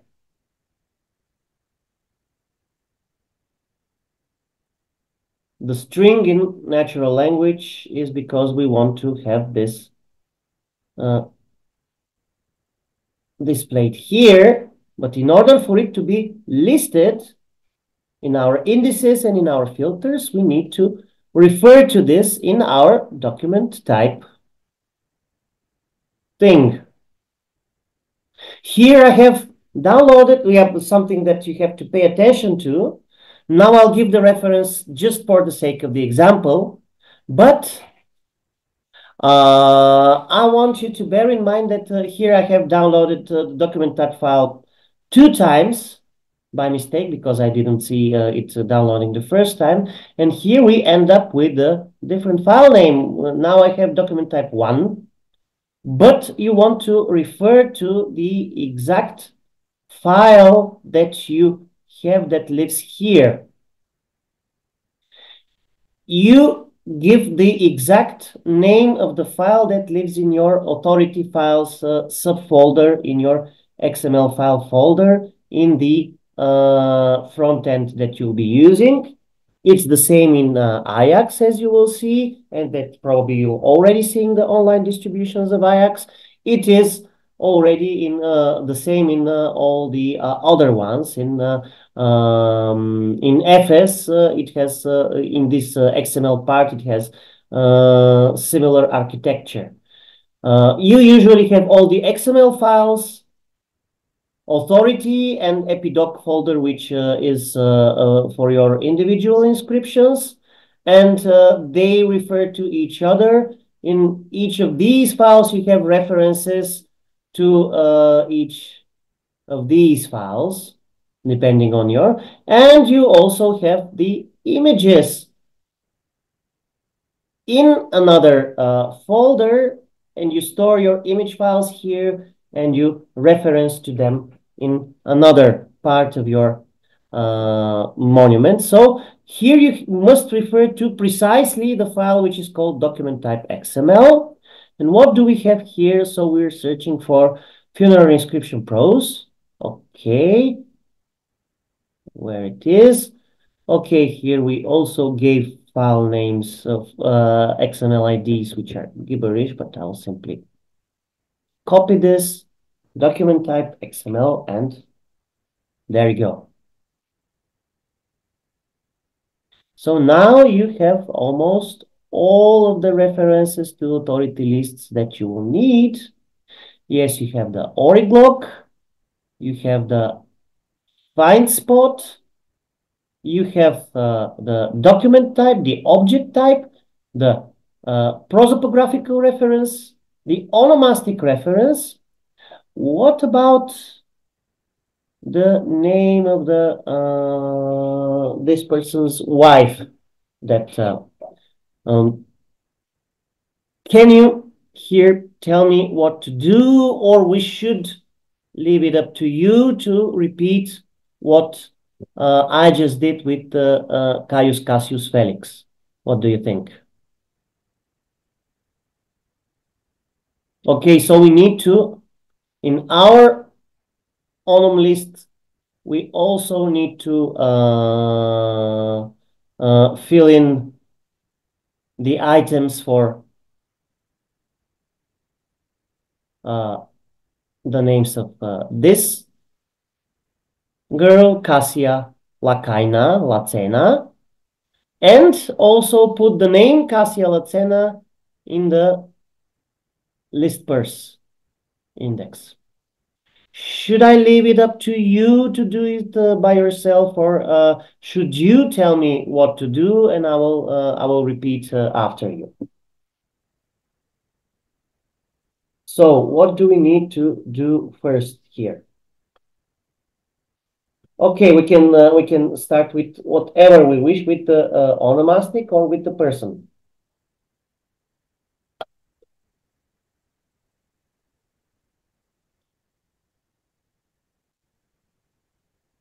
Anybody?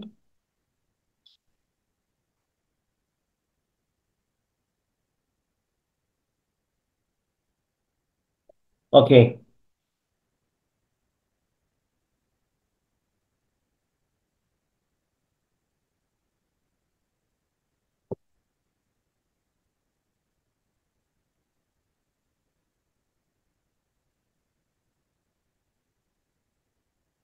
I'm doing this,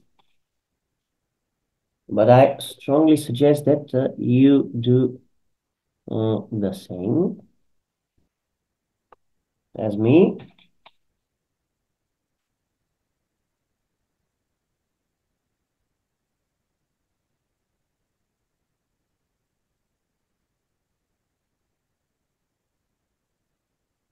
We don't need the occupation here because we really don't know what this person did for a living. And we have an XML ID in our list purse thing. We don't forget to save it. And what we do here, okay, in the personal name, in the purse name, we refer to the person.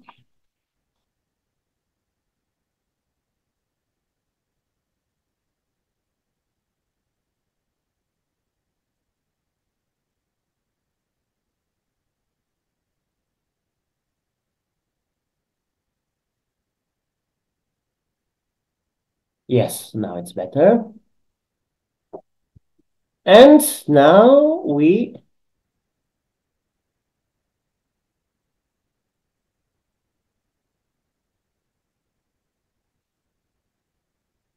do the same for the separate names. So we go to the onomastic list.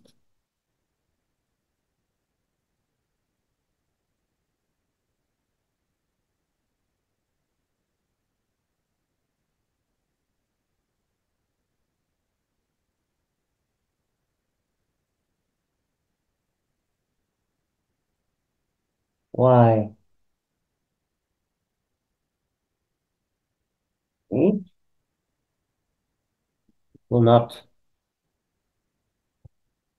Okay, just for the sake of the example, I'll give here the Greek rendition of the name, but we don't need to do this if you're working on, of course, Roman material.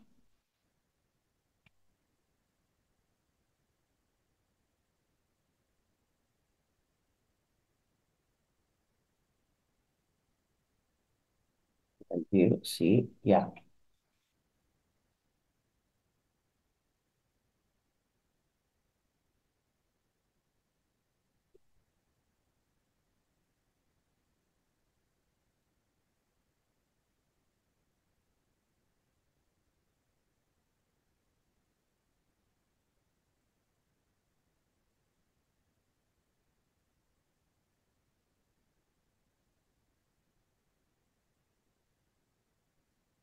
So here we go back then to our monument and we reference this name for the onomastic list. Oops.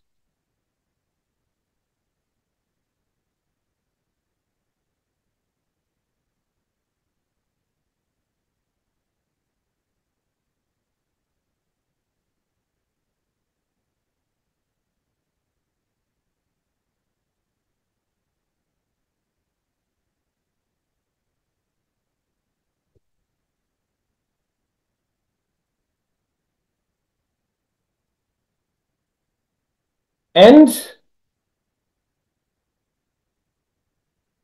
here we have, okay, here we have something that we haven't done so far, all the abbreviations, but still. What else do we have? We have several other names that we have not encoded so far. But if you want, we can just show like our Telamon or Tituli site to see the actual use of authority lists, how they look in lists. And Okay. I will stop so yeah, sharing my that's screen. Huh? repetitive. That's a bit repetitive. There are yeah, you for now we are showing you the things that we did. Do not think that that is the only thing you can do. It depends on the project, and basically you can encode almost anything, any type of information within the authority lists. And the only thing you have to think beforehand is about the visualization method that you are going to use in order to display this information on your site. In our case, we have added some things that I know for sure that cannot be visualized in FS, but anyways, in every single project, the visualization is separated, but has to be taken in mind beforehand once you start to encode something, because actually that's why we are doing this exhausting work. We want to display it somehow and to point that information out in a way.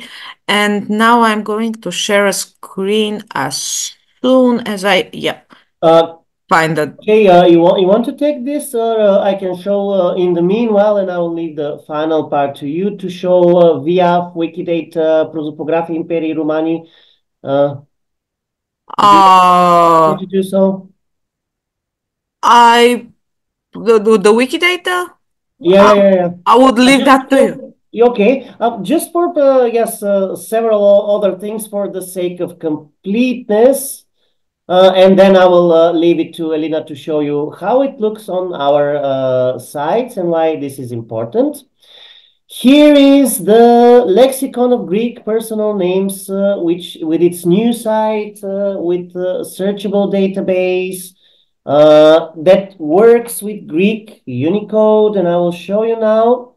But yeah, it was different before that. Now they have a new site, and it's a bit confusing. But let's say, for example, what is the name that you will say? Okay, they have given a string here, so I don't have to copy. But if you write it down using the Unicode Greek, it should work. It's very useful because you have all the instances of the name Alexandra, for example, here, and all the individual references, which you can see there, 161, they are listed, they are ID'd separately. So this can serve to you as an ID of each and every occurrence of a name. But thing is, this is why I told you that we started doing it differently because before that, you could also have an ID of the name as such. This now is done by another side project, which is called LGPN Link.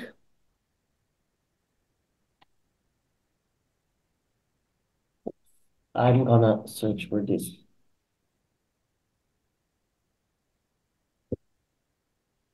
You have on the major LGPN site, you have information about this, and they have a project website, which I will also list in the list of references, which is lgbl-link.humanium.fr, but currently it is down.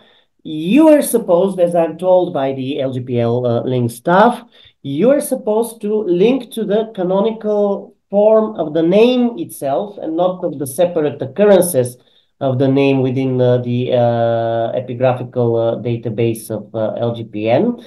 You will be able to assign separate IDs to the name as such in your database, and then go back to LGPN and say, okay, list also this occurrence of the name Alexandra or Cassius or whatever we have in your database.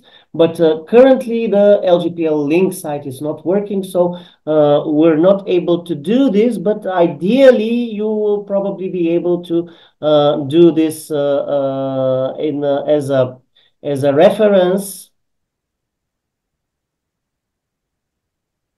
in your onomastic list.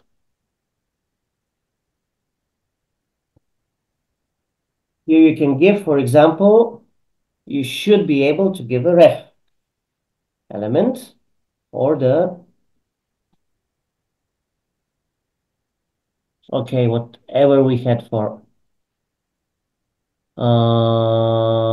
persons and emperors and like that.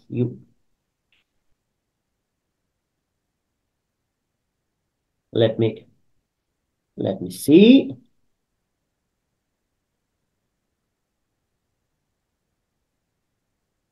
Yeah, wait, where do we have this?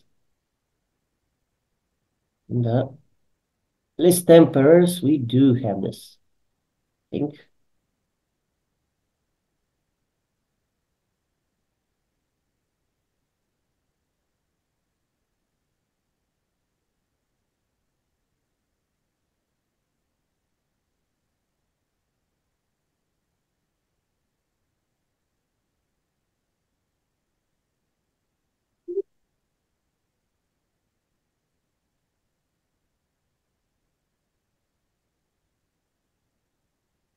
So you can, in your authority list, you can refer, okay, this was done with IDNO. Okay, now I see. So here in list persons, you can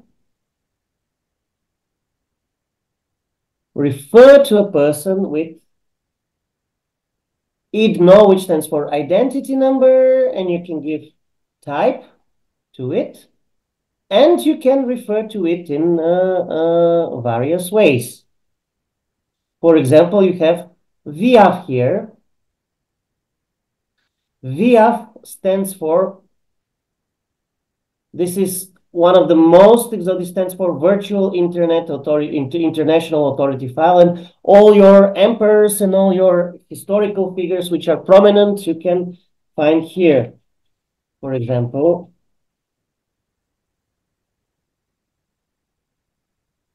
And you can link to the app, and you can have a stable URI which links to this person, and here you see information in many different languages taken from many different databases, together with his literary works and the literary works and the catalog references from them in all the world libraries that have online catalogs, etc., etc. So it could be very handy to link also to an external authority like this. And we can give the reference. Okay, this is not the Emperor Marcus Aurelius, but we can give a reference here.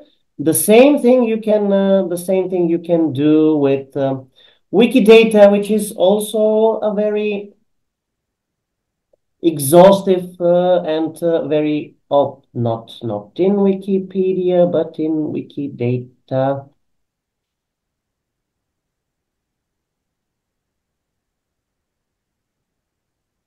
Yeah, here wikidata.org.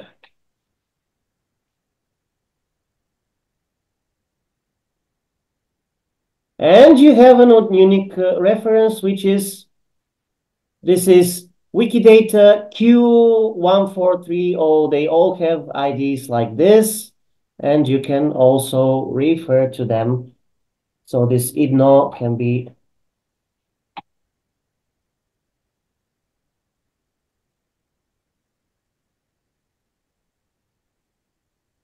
or you can refer to the Prosopographia Imperii Romani.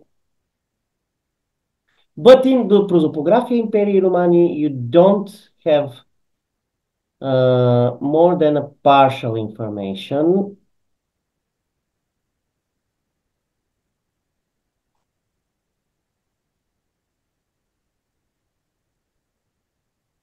Aurelius, of course. Why not? Okay, let's try with something easier. I think you're just typing in the wrong place. This Yeah. a PR reference. Yes.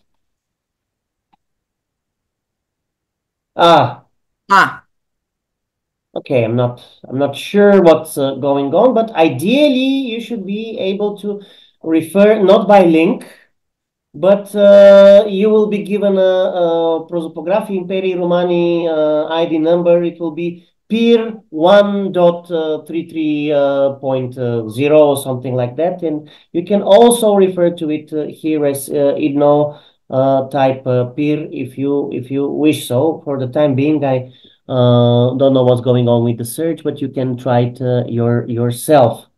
And these are all external authorities that I'm gonna also link to you. And yes, whenever this one is working, you will be able to refer to this with this IDNO type here to the canonical form of the name. Also, this is what I wanted to share with you. Okay. Okay, so a little bit as I promised, I will share my screen and I will show you the way our sites display all this information that we encoded so far. And then I will add a quick note on our encoding for something not too obvious that we didn't mention so far. So yeah, here is our Telamon site. Let's view it in English, as this is the official language, and here are the indices. We have list of museums that are also in authority lists, so that you can see all the museums that that contain part of our corpus, a digital corpus. you have the lemmata, and this is interesting because the lemma, all the lemmas are extracted not from an authority list, otherwise it would be like too much work to refer to every single lemma, to refer to an external authority list, and to have an entity for every single word. The lemmas actually are extracted from the XML itself, and that's why we lemmatized, if you remember, our inscription. So here, all this V-type lemma, this part, this attribute value, is the one that is indexed here and is displayed in this way with reference to all the monuments that have the word agathos or agaoma, and so on and so on. Again, this might be useful for some sort of research. Different forms are displayed here as well. The different forms, on another hand, are taken from the attribute, from the prose text within the element itself. So this is something, this list of lemmata is something more peculiar. It doesn't work with authority list, it works with the XML itself. What else do we have? We have abbreviations, again extracted from the XML. Yeah, lot of them. Not that much compared to the Latin, but still a lot of them. Emperors. And this is an example of some additional information we have included in our list of emperors. We have a fluoroid section, and I will show you how it is encoded. Just let me download the list emperor. Or I can show you just here. Yeah. So here is the very simple fluoroid tag that we used for displaying the years of the emperor's reign. And we have included that information as a visualization in the XML. Attested persons, another interesting thing. Oh, let's see the attested persons. My internet is a little bit slow, but still, yeah, works. I hope you can hear me well. For the persons, for the attested persons, we have a section called occupation. You probably saw what the authority list that Mitko filled with our new persons, and they had an occupation in code that is a little bit more complex, but it can be done with less effort, without this short. Where's the? No, I don't have it. Mitko has it. So our code for occupation is a bit complex. It doesn't matter. So just keep in mind that you can simplify it. We have kept it that way because we were far too progressed in our work, and it would take a lot of time to correct the things we have already done. So here we have the names in Greek, the occupation, and the reference to the monument where they are mentioned. Again, we have a florid section, but it is not complete because usually we don't have the exact dates. At least on this page, we don't have the exact dates of their lives. What else? Personal names. Yeah, personal names with references. Each one of these names refers to a single XML file.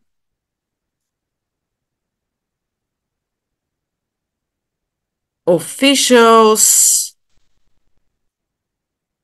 again with occupation, and this list is quite interesting. Here we have some very, I don't know, interesting professions, or in that case, it's not a profession, it's in an occupation in a cult, as far as I remember. This is a religious title of a Yeah. member of the religious society Lichnaptria, which must be something of lighter of lamps or something like this. But we listed all these individuals as some sort of officials because they have a certain role in the respective societies and the respective collectives of which they were part. And you see here with all of them, all of their names. I mean, if you go to the name list, Claudianos is a simple name, but Aurelius Claudianos, who is an archigalaros to some religious society, is already an individual. So there is a overlapping zone between onomastics and prosopography that we have tried to cover at once. This might not be the only possible solution, but it is a solution which works quite well for our project until now.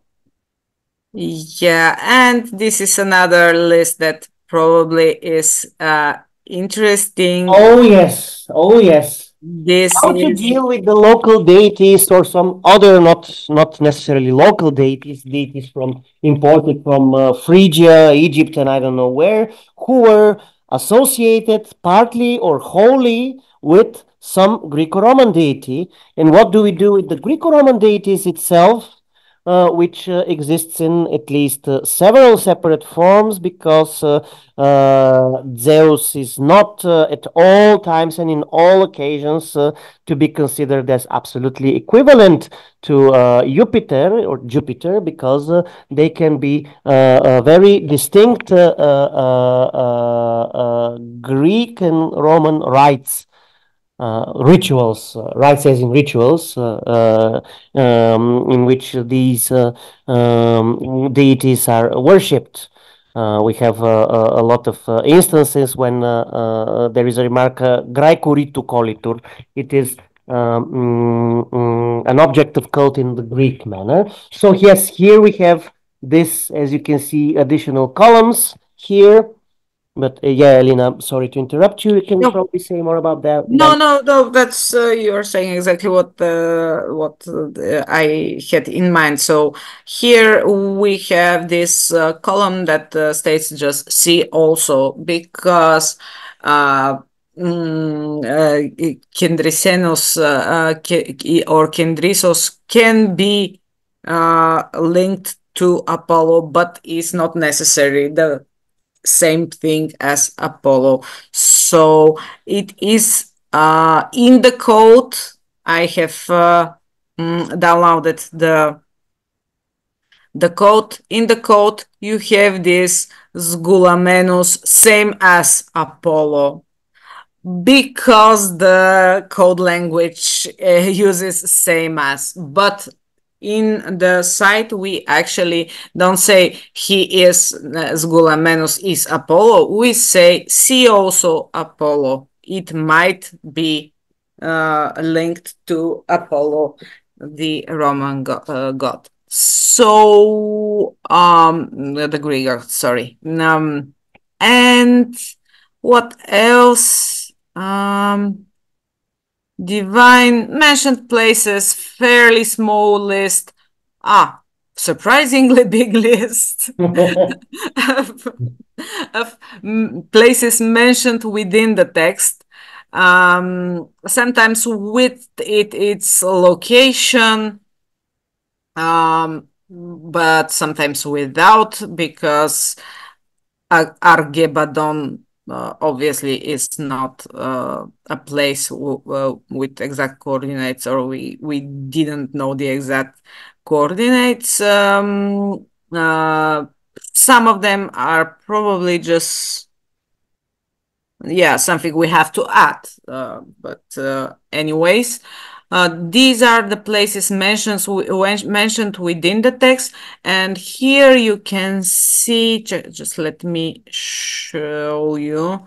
Here you can see that we have actually three authority lists about places. We have this we can hide. Height. No, no, here we don't have height. Okay, so we have find spot, modern places, list with modern places. We have list places, that is the list of places mentioned in the text. And we have oriclock, the original location. Three different lists with this information containing different types of places. It sounds a bit too much, but keeping them separated that way actually is pretty useful and helps us not to get lost. Now, another thing about the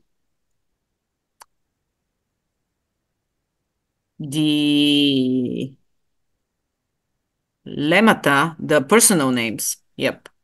About the personal names. The personal names, you have them in a list, but in order for you to have them shown in this list here, you also have to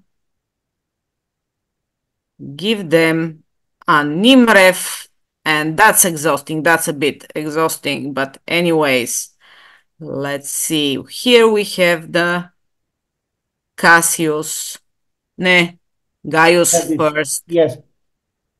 And here we have to add something first. We have added the ref Rev.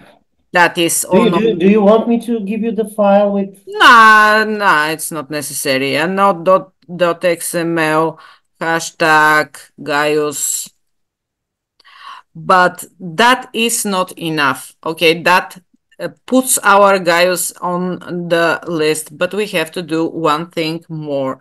We have to have him as a nimref. That would be reference to the canonical name, provides the canonical form of the name associated with the name, with the bearing, the person bearing it or whatever. So the nimref would be Gaius or Caius, as you wish. And that actually fills in this list. For your information, you don't have to think which column is filled by which code. You just have to remember that you will need an additional nimref with the regularized form of Caius. And here the same applies for Cassius. Nimref Cassius. Now we have one more time. Nimref Felix.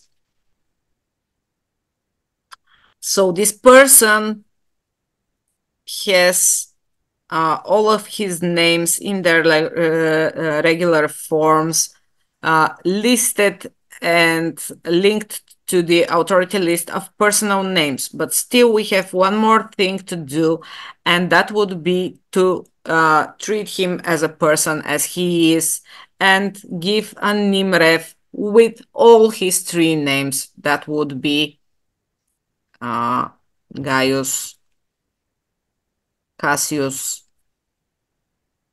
Felix.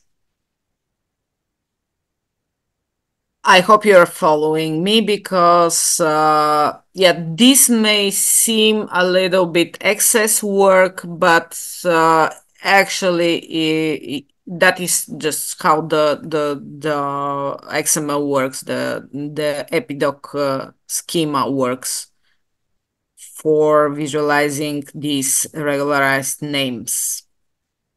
And we have to do it again for every other persons that we have here.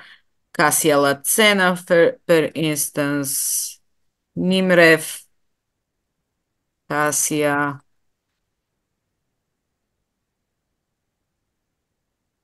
Latsena, and here Nimrev, Kasia. So in a way, you sort of double the information because we have the same thing, this Cassia, in your onom.xml list, but still you do it. That's how it works. And here you have Nimrev.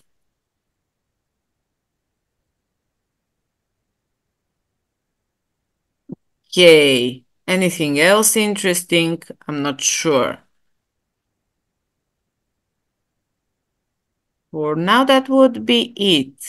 I think. Let's check whether we can see something else that slipped our attention. Well, if in the meanwhile, we're expecting questions, comments. Were you able to follow what we were doing? Were you able to do the same? Do you see any problems? And in general, from yesterday up to now, mm, what are your questions or comments too?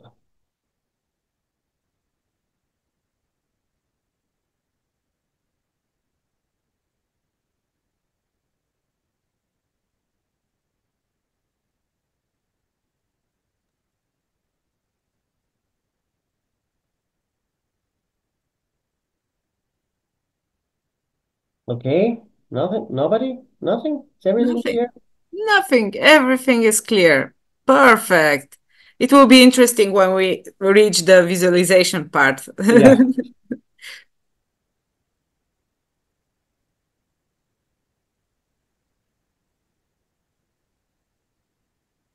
Hmm. We will link all the references too. Yeah. I really cannot think of something that we have No. missed here. Hmm. Mm, Eagle vocabularies probably is something that I would like to show for a second. Uh,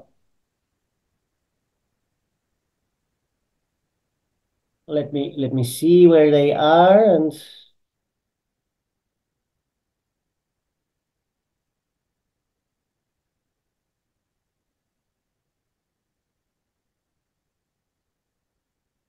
yeah, I told you that when you have a classification of your material types or object types or things like that, you will have to also think how to distinguish between different objects, let's say, or different materials or different bearing objects. So you have here an attempt at control vocabularies in different languages. For example, this is the vocabulary for the object type. And yes, you can choose to have it fully displayed. I think I forgot